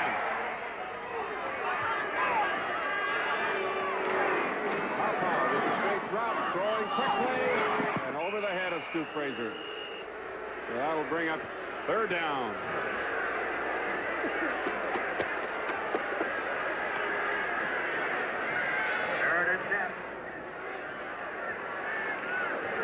Freddie Fleming, our ISO director, says that Derek Zeno, who's had an outstanding night, is open in almost every play. Let's take a look at it. Ooh. Well, if you'd have seen him, that might have been 6. Well, Mel Jenkins left him after he saw the ball released from Joe Pawpaw. Okay, we'll give him the benefit of the doubt. Ron Chumley, the injured Stampeder. Should holding be called only when it directly affects the play? That's our question for tonight, and numbers to call.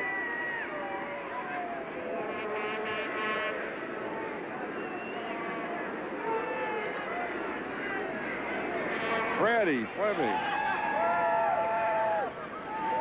Well, Dale, we got a big one on Sunday. We go from here over to Winnipeg for showdown number 1, the Winnipeg Blue Bombers and the BC Lions. A must game for Winnipeg if they hope to finish in first place.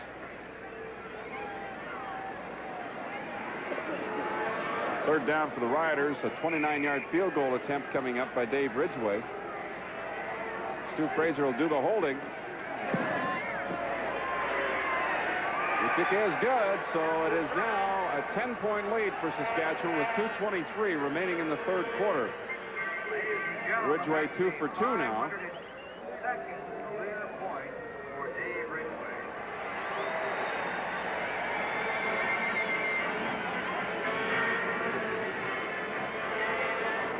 Next week in the Canadian Football League, of course, the big Friday night rematch out at BC Place in Vancouver between the Bombers and Lions. Followed on Saturday by Montreal playing at Edmonton. And then on Monday, Thanksgiving Day, a pair of games in the Canadian Football League. Toronto at Calgary, and the Saskatchewan Roughriders are playing in Hamilton. That's all next week. CFL. Rick Johnson going deep for Alexander, and with him all the way is Terry Irvin. And Alexander can get up in the air a long way, can't he? He's got some good speed, but I think he jumped just a touch early on that one as you take a look at Chumley hurt on the sideline, but looked like he went up in the air just a little bit too quickly. And while you're watching that, Frank, I'll just give you an update from Toronto. It is now 3-2 Blue Jays, bottom of the 8th inning. Right, if they hold on, that's it. And if they hold on, we'll be going to the celebration a little bit later. A little ways to go on that one. Blue Jays batting bottom of the 8th, lead by 1. Second down from the 35-yard line for Rick Johnson. Sets up the screen to Greg Cooper. They defense it well and stop him after a gain of only 4 yards, so the Stampeders will have to punt the football. Terry Irvin making the play defensively for Saskatchewan. I think you're just trying to slip out to the flat on that screen pass. Been a pretty consistent receiver this year for the Stampeders. Had 36 catches coming into tonight's ball game, but that one comes up short. There's that score we just told you about. If the Blue Jays hang on and win, we will go to Toronto for a report on the Blue Jays celebration of clinching the Eastern Division title. Jimmy Fields moves up quickly and draws a no-yards penalty against the Calgary Stampeders. Not much question about that one. The attendance tonight, 19,700, and that makes it the smallest crowd of the year. Still not too bad, Dale. Not too bad considering a chilly night and 2 teams out of the playoffs. I think the Saskatchewan fans should be congratulated. No yards. Calgary number 96. First down. By the way, Don Chumley, who came out injured a moment ago, was like watching a racing car at the Indy 500. They took his ankle and checked it and retaped it, and he's back in. Just a quick change, Dale. Pit stop, right? He turned to try to go outside, and Mel Jenkins played it perfectly. Number 28 was there to make the tackle. They'll give him a forward point of progress near the Calgary 50-yard line, which is a gain of close to 7. But a good play by Jenkins to prevent it from going any farther. It really was. A good offensive play and a good defensive play. The Arms tried to make a good move on him. Alarms, of course, got a touchdown from Joe Paopao in the first half of this ball game. We're down to the final minute now of the third quarter. A big roar from the crowd, or a lot of the crowd anyway. It's for the Blue Jays score that we gave to you a few minutes ago. Oh, Ray Elgard was open, but Ron Hopkins, I think, deflected the ball away from him. Well, the Calgary defenders have been getting to the ball just at the last moment on several occasions. You saw Larry Hogue knock down a couple in this quarter. I think if Joe led him a little more, he might have completed that one. There is an injured Stampeder. I believe it's Richie Hall. Oh, no. Yeah, it is Richie Hall. Pat Clayton, trainer, talking to him. That was Hall coming on the halfback blitz, and he put a hit on Joe Paopao, and Hall is the injured ball player. Looks like his side or his hip is an injury. Speaking of injuries, Roger Aldag, the veteran Saskatchewan Roughriders, playing in some pain. He split his finger, and they have splinted it, and he is back in the ball game. Take a look at once again Richie Hall coming in there, getting a shot on Paopao. He come down hard on the his hand immediately goes to his right hip. Probably a hip pointer injury. A hip pointer can be a very, very painful injury, although certainly not serious. There's one Stampeder fan in the audience tonight. JTA fan.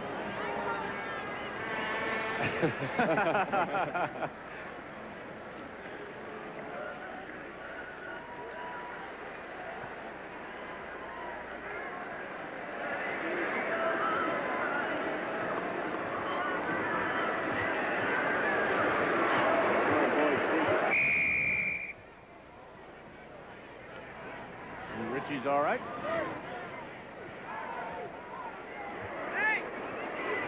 Total offensive picture is just about how the score is. Saskatchewan leading by 10. In return, he gets to the 10-yard line. That was a low-line drive spiral by Jerry McGrath that kind of fluttered a little bit and fooled Hopkins and made him back up and take it on the hop. 48-yard punt and a return of 8. After 8 complete now, it's the Jays 3, the Yankees 2. 3 more outs to go for the Blue Jays, and they will be American League East Division champions. Dale, it sounds like the time for Tom Henke. Right, yeah, you bet. Throw smoke now. And that is the end of the third quarter, or this will be the end of the third quarter. At the 10-yard line, the Stampeders, 1st and 10.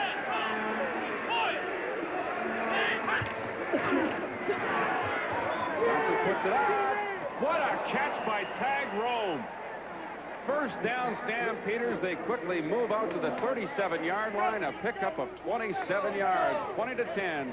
Saskatchewan leads Calgary. That's the end of the third quarter. We'll be back with the fourth quarter right after this. Third quarter by Tag Rome, getting the Stampeders out of trouble.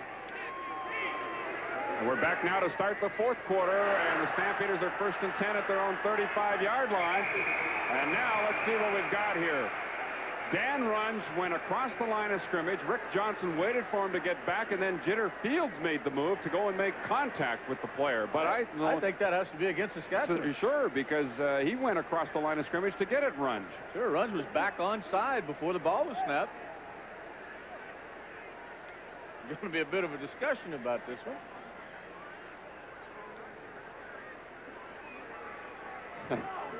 They're going to march it off against the Riders. 5 yards for being offside as you take a look at our Chevrolet three-quarter stats. Offside, Saskatchewan. First down and field. Very even in total offense, as you can see, but a 10-point lead by the Roughriders. So you couldn't really call Runge for drawing him offside because he'd gotten back. And he had to make contact with Runge before he got back onside, and he didn't do that. Johnson zings this one over the head of the intended receiver, Ray Alexander, and the defender, Terry Irvin. Let's go to Al.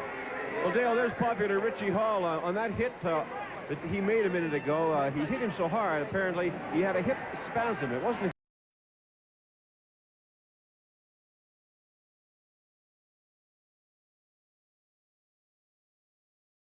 of the football team gave him what he calls spasm release, whatever that is. And Richie said he feels fine now. Johnson goes to the other side this time to tag Rome right at the 50-yard line. See a first down. It is for the Calgary Stampeders. About 8, right at the 50-yard line. We're just into the fourth quarter, and the Stampeders trail by 10.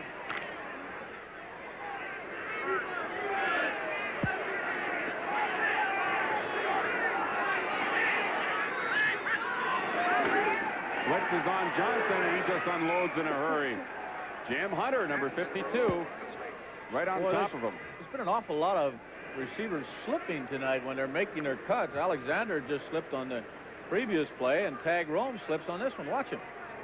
Just when he tries to make his cut. That turf is not in great shape. It is really matted down. It's very thin, isn't it? And thin and hard. It's 2nd and 10 for the Stampeders at their own 50. They call the draw. Mason is stopped right there by Gary Lewis, number 79, playing his first ball game for Saskatchewan, and he's having a big one. And he forces the Stampeders to punt the football away. Gary Lewis, acquired from Ottawa in that big 6-player trade not quite 2 weeks ago. Had 2 sacks in the first half of this ball game.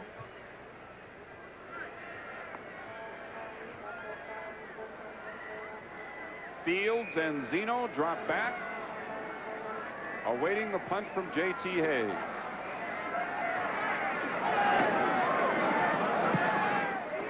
And he kicks it low. Zeno, 15-yard line on return, and he is hit right at the 20 for a return of 5. A 42-yard punt and a 5-yard return. Saskatchewan leads by 10. We'll be back with more fourth quarter action in a moment. At Taylor Field in Regina, it is now 3-3 in the top of the 9th in Toronto. Butch Weininger has just hit a home run with 2 out for the Yankees in the top of the 9th. They are tied at 3 and a little bit of rain again, a pouring rain. Uh-oh. It's been delayed? Not yet. They're still playing. First down, Saskatchewan. The ball at the Rider 20-yard line.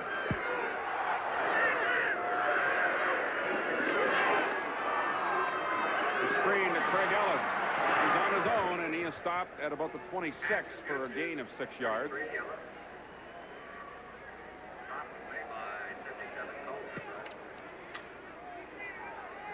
Culpepper in on the tackle for the Stampeders. Stampeders blitzing quite a bit now on first down, and Paul calls a good play for that situation. Tony Dennis, number 88, is into the ball game. A Blue Jays fan attending a Roughrider game. 2nd down and 4. Is to Craig Ellis. He's got a first down out across the 30-yard line.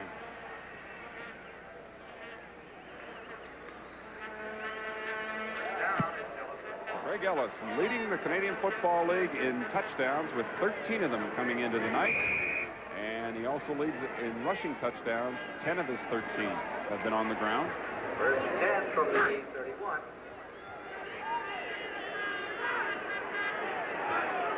4 carries for 27 yards tonight for Ellis.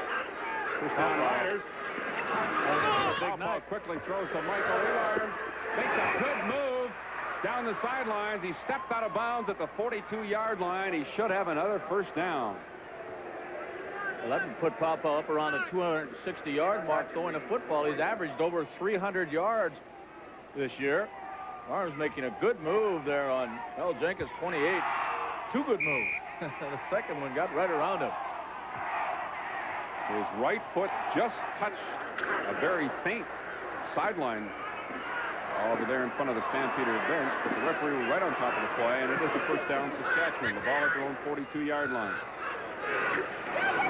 Craig Ellis trying to get around the corner, goes out of bounds with it. Forced out by Mel Jenkins. The pickup is 6 or 7 on the play. Riders now going to more or less a control type of offense, running the ball a little bit more, and Joe Pau throwing it short and not taking any chances as they're putting together a pretty impressive drive here. Game is 6, 2nd down and 4 from the 48.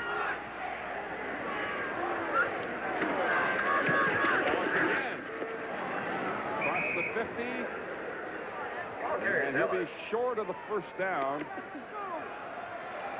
Again, our question tonight, should holding be called only when it directly affects the play?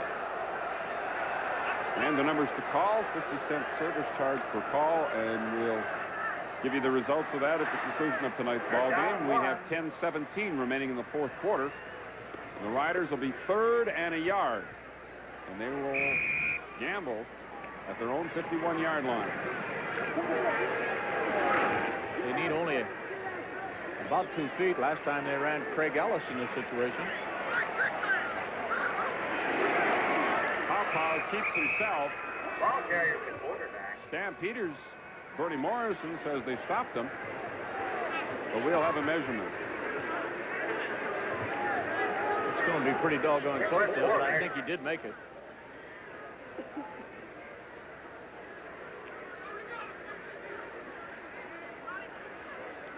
Just made it. But, of course, all it takes is any part of the football.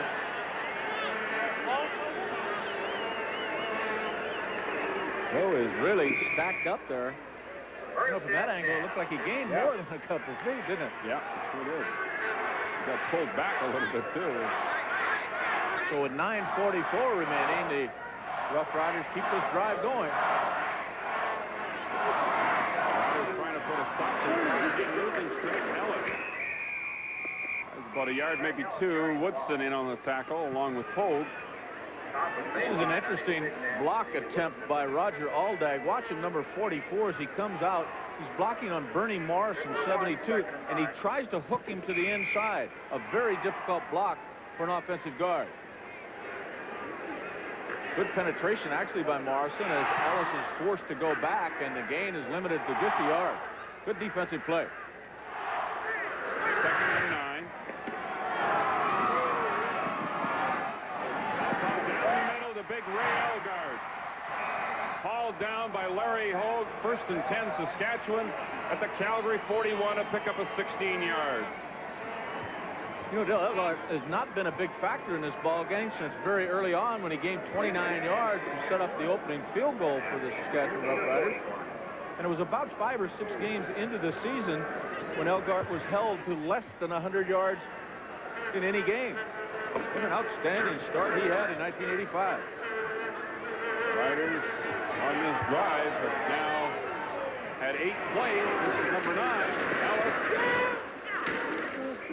got turned upfield, gets inside the 40-yard line for pickup of a couple. Hey, Joe, don't run that play no more.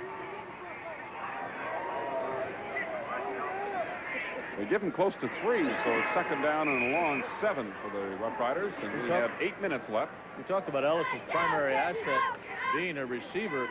Coming into tonight's ball game, he'd rushed 115 times, but he'd only averaged 3.1 yards. It's not been the breakaway back that they expected, but an excellent receiver.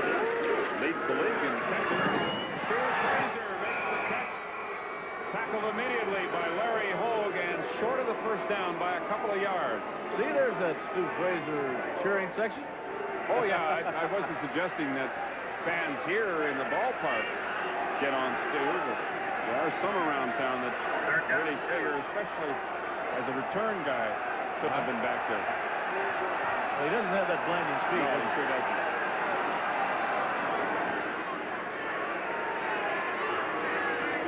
It's 3rd down and 2 yards to go for the Riders. I think they're going to send Ridgway in there, attempt a 40-yard field goal. 7:14 remains now. And he'll try to give the Riders a 13-point lead. Fraser will hold.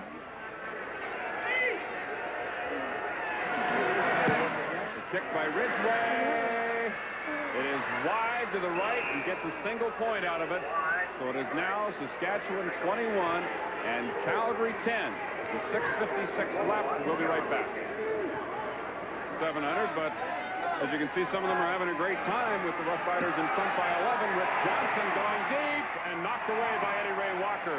Intended for tag room at the Saskatchewan 30-yard line. The Stampeders first down at their own 35.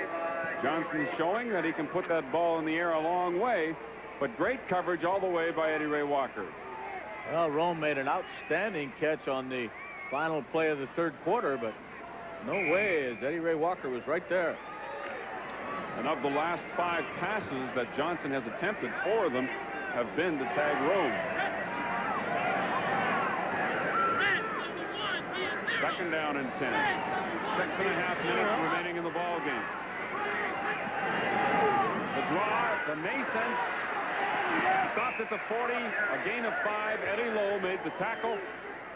It'll be 3rd and 5, and on comes the punting unit. They've called that draw play on 2nd and long previously tonight, and it has worked for them a couple of times. But on this occasion, they come up 5 yards short. Eddie Lowe would have nothing to do with that. Former University of Alabama star, played under Bear Bryant. Keep up with a big defensive play right there. J.T. Hay threw out a punt formation in the first half. And he kicks this one away, and this will be Derek Zeno waiting for it. Zeno down at the 26-yard line by Rob Bresciani, number 11. 47-yard punt, 3-yard return. Riders lead 21-10. We'll be right back. Peters by 11. And following tonight's game, the Carling O'Keefe Sports Game Stars will receive a Royal Canadian Mint 1-ounce gold coin presented by Tilley, Canadian manufacturers of fine leather goods. At Tilley, they bring together quality and creativity in all their products, from their line of personal leather goods through to their travel wares. First down for Saskatchewan. The ball at the Rider 27. The draw play. David Conrad, 30-yard line, a gain of 3 yards.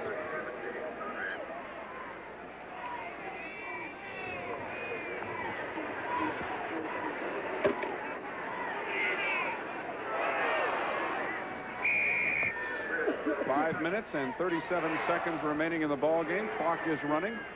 Derek Zeno comes back in as a wide receiver, replacing Tony Dennis. 2nd and 7 Riders.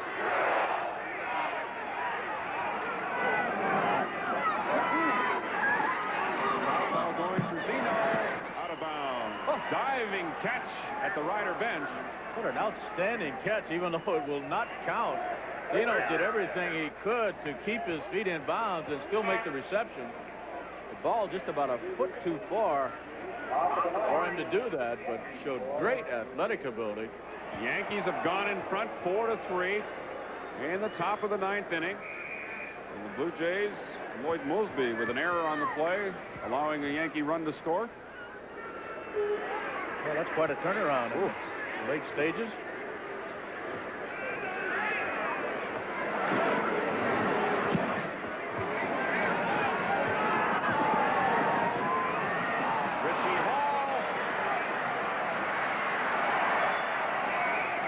Saskatchewan 32-yard line. There's a flag down, but it was because the Riders did not give him enough yards in fielding the punt. A 30-yard punt and a 28-yard return.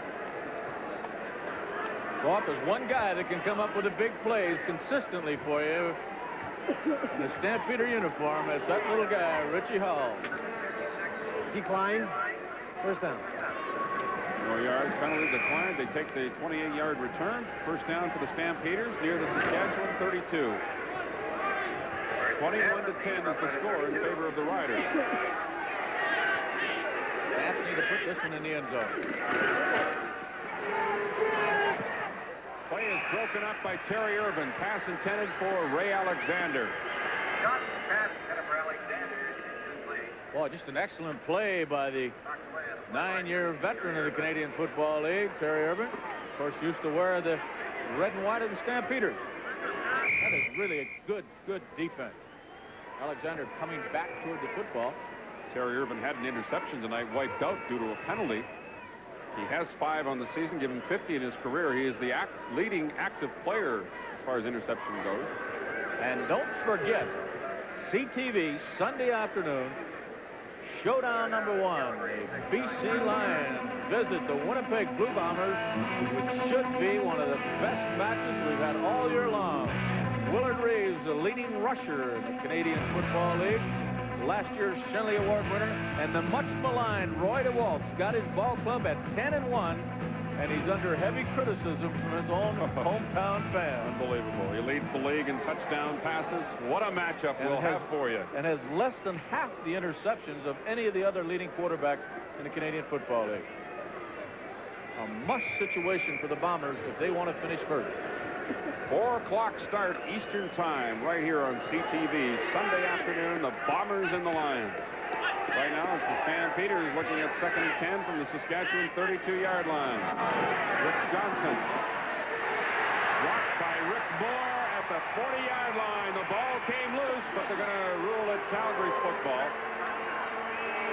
Another big sack by that Rough Rider front 4. And Rick Moore, I think, has now got 2. Gary Lewis had 2 earlier.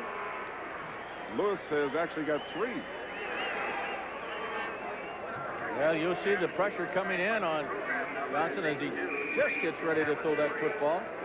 Gee, that really did look like a fumble to me. It did come loose as soon as Rick Moore hit him. I think the Stampeders are going to gamble here on 3rd and about 18 to go. From the Saskatchewan 40, 3rd down. Johnson to Greg Beagle, the reverse to Ray Alexander. Get him! Alexander's got a 1st down. He fumbles the ball. Saskatchewan has got it.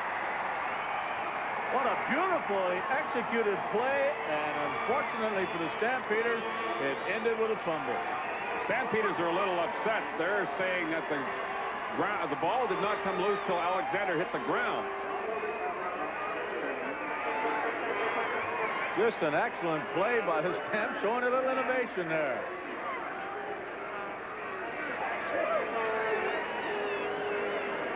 Well, I don't know. They could be right. I think maybe the contact with the ground did cause the fumble, but that's not the way the officials saw it. Let's take a look at it again. Greg Figure making the reception, and that wall being set up for Alexander. Al John's got a piece of him. All of a sudden, the big turnover, as it looked like the Stampeders might be in excellent scoring position. Frank, did you see the official on that play? It looked like he was in the middle of a traffic jam. Well, that was a very, very unusual play by the Stampeders, and it looked successful. Powell lost about half a yard on 1st down, 2nd, and a little bit more than 10 to go. Stu Fraser, he's got him up near 1st down territory, but he'll be a bit short at the 23-yard line, and that'll bring on the punting unit. We have 2:43 remaining in the football game, and the catch by Stu Fraser was short of 1st down yardage, so the score is Saskatchewan 21 and Calgary 10, and we'll be back in just a moment.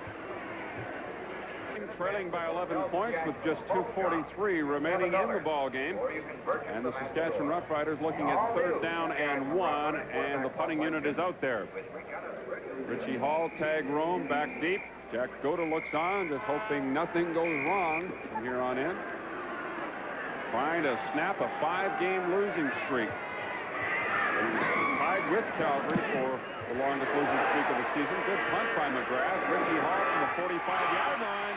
And Hall is dropped by Scott Reddle at about the 52. So the Stampeders take over. Good field position on their side of midfield. A 41-yard punt and a return of 7. Talking about current streaks, the BC Lions for the 2nd time this year are a 5-game winning streak. Edmonton Eskimos have won 4 in a row. Hamilton has been winners the last 3 times out. Toronto and Ottawa, of course, won last week. Winnipeg lost last week after winning 7 in a row. Calgary's lost 2 in a row. Montreal 3 straight losses. And Saskatchewan, as I mentioned, has lost 5 in a row coming into the night. Johnson waving Alexander deep and then threw it too high. He got one arm on it, and then Dave Singh made contact with him, broke the play up. It'll be 2nd down and 10. Well, this guy just shows great hands, though, doesn't he? I think he'd have made this catch had he not been knocked in the back just after making contact with the ball with his outstretched left hand. He's going to be a great receiver in the Canadian Football League. Not a bad night at all for Rick Johnson. Quarterback draw by Rick Johnson, and he's got it 1st down. Good call by the Stampeders. He's inside the Saskatchewan 45-yard line, a pickup of 15. Draw's been a very successful play for the Stampeders throughout this ball game on almost every occasion. Stampeders have now rushed for 106 yards tonight. Here's Johnson looking to throw to Larry Mason. Hit at the 40-yard line by Fran McDermott, helped out by Dave Singh and Jim Hunter. The gain is 4 yards. 2 minutes left. 2nd down and 6 Stampeders from the Saskatchewan 40.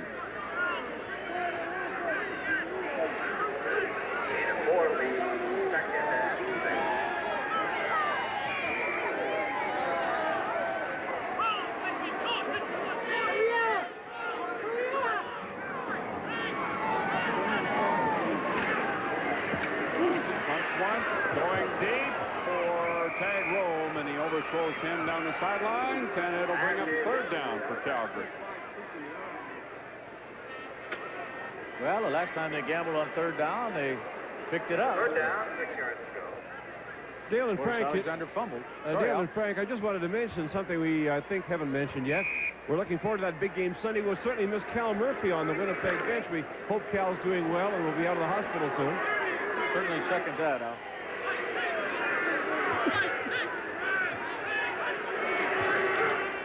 Play for the Stampeders. Lots of time for Johnson, and it is picked off by Fran McDermott, his 2nd interception of the ball game. Just perfect timing by the veteran Fran McDermott. Had 3 interceptions going into tonight's ball game, and that, as you saw, was his 2nd. Just waited a little bit too long to release his football. Rome was open momentarily, but that should do it now for the Saskatchewan Roughriders. They'll end their 5-game losing streak with 1:40 remaining. They're ahead 21-10.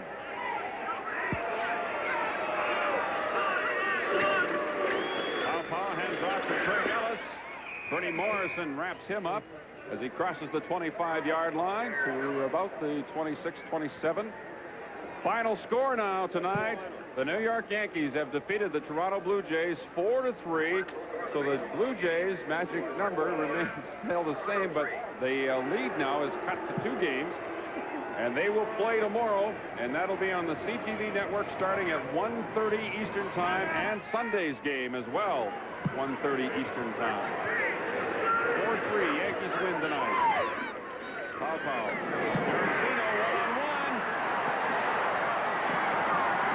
Down Saskatchewan as Zeno gets to the 43-yard line. Well, I'll tell you what, it's lucky they got to him quick. He's got blinding speed. 16-yard gain. Zeno was timed at 4.49 in the 40-yard dash, which would make him the fastest of any of the Rough Riders. Joe Paopao has now passed for over 300 yards tonight.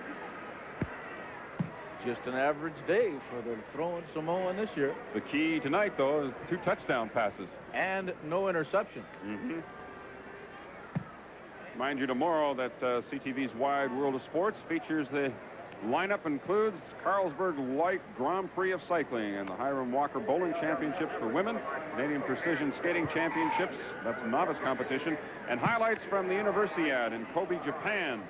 And that's be from the 2nd week of competition, and that'll include track and field volleyball and diving. All of that tomorrow on CTV's Wide World of Sports.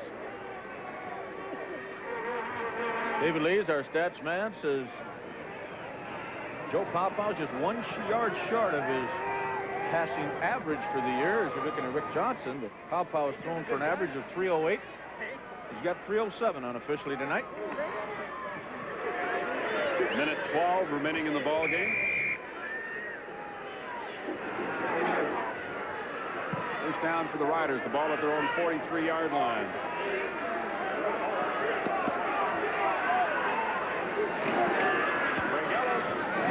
Up the middle, across the 50 to about the 52-yard line. He's got about a 9-yard gain. Hogue and Chumley in on the tackle. He's second down and short for the Riders. I can't see. How you doing? Veteran Bob Foley. Don't forget to pick me up, babe. Thanks. Stamps heading home on a charter after this ball game. And we're off to Winnipeg for the big one Sunday afternoon. Second down and about 2 yards for the Riders. Ellis. Darryl Moyer brings him down at the 39-yard line. He stays in bounds for a gain of 20. Well, that'll certainly do it, if there was any question in your mind. 45 seconds left. And the Riders have now picked up 111 yards rushing tonight.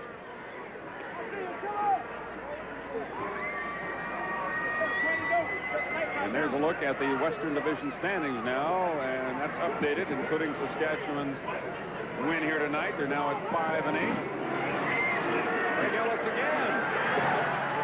Ellis is to the 30-yard line for a gain of 9 yards. Culpepper again in on the tackle.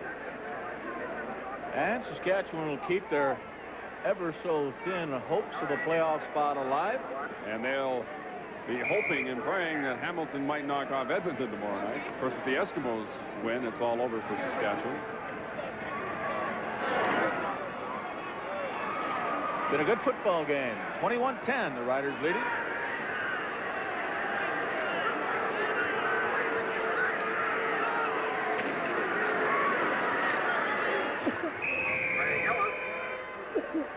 Craig Ellis, a little bit of a hesitation there. There isn't much room to go, and he has stopped right at the 30-yard line with just 2 seconds remaining. So it'll be third down now for the Riders, and they'll be able to just kill the clock and end this football game and end the 5-game losing streak. The month of September was disastrous for Saskatchewan. They lost to Winnipeg, and Montreal, and Edmonton, Winnipeg again, and then BC last weekend.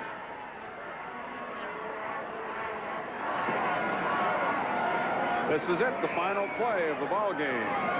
Pow grounds it, and he'll keep that football. He passed for over 300 yards tonight, and 2 touchdowns, and the Saskatchewan Roughriders defeat the Calgary Stampeders 21-10. Their 5th win of the season, and the 2nd time this year they have defeated the Stampeders. Bill, I thought it was one of the sharpest performances by Joe Pow that we've seen in quite some time. He, of course, had a brilliant start early in the year. The first 5 or 6 games, he was easily the leader in the Canadian Football League in the passing categories. He had some problems in September, and that was part of the reason they couldn't win a football game. But, boy, he came right back today and just looked as sharp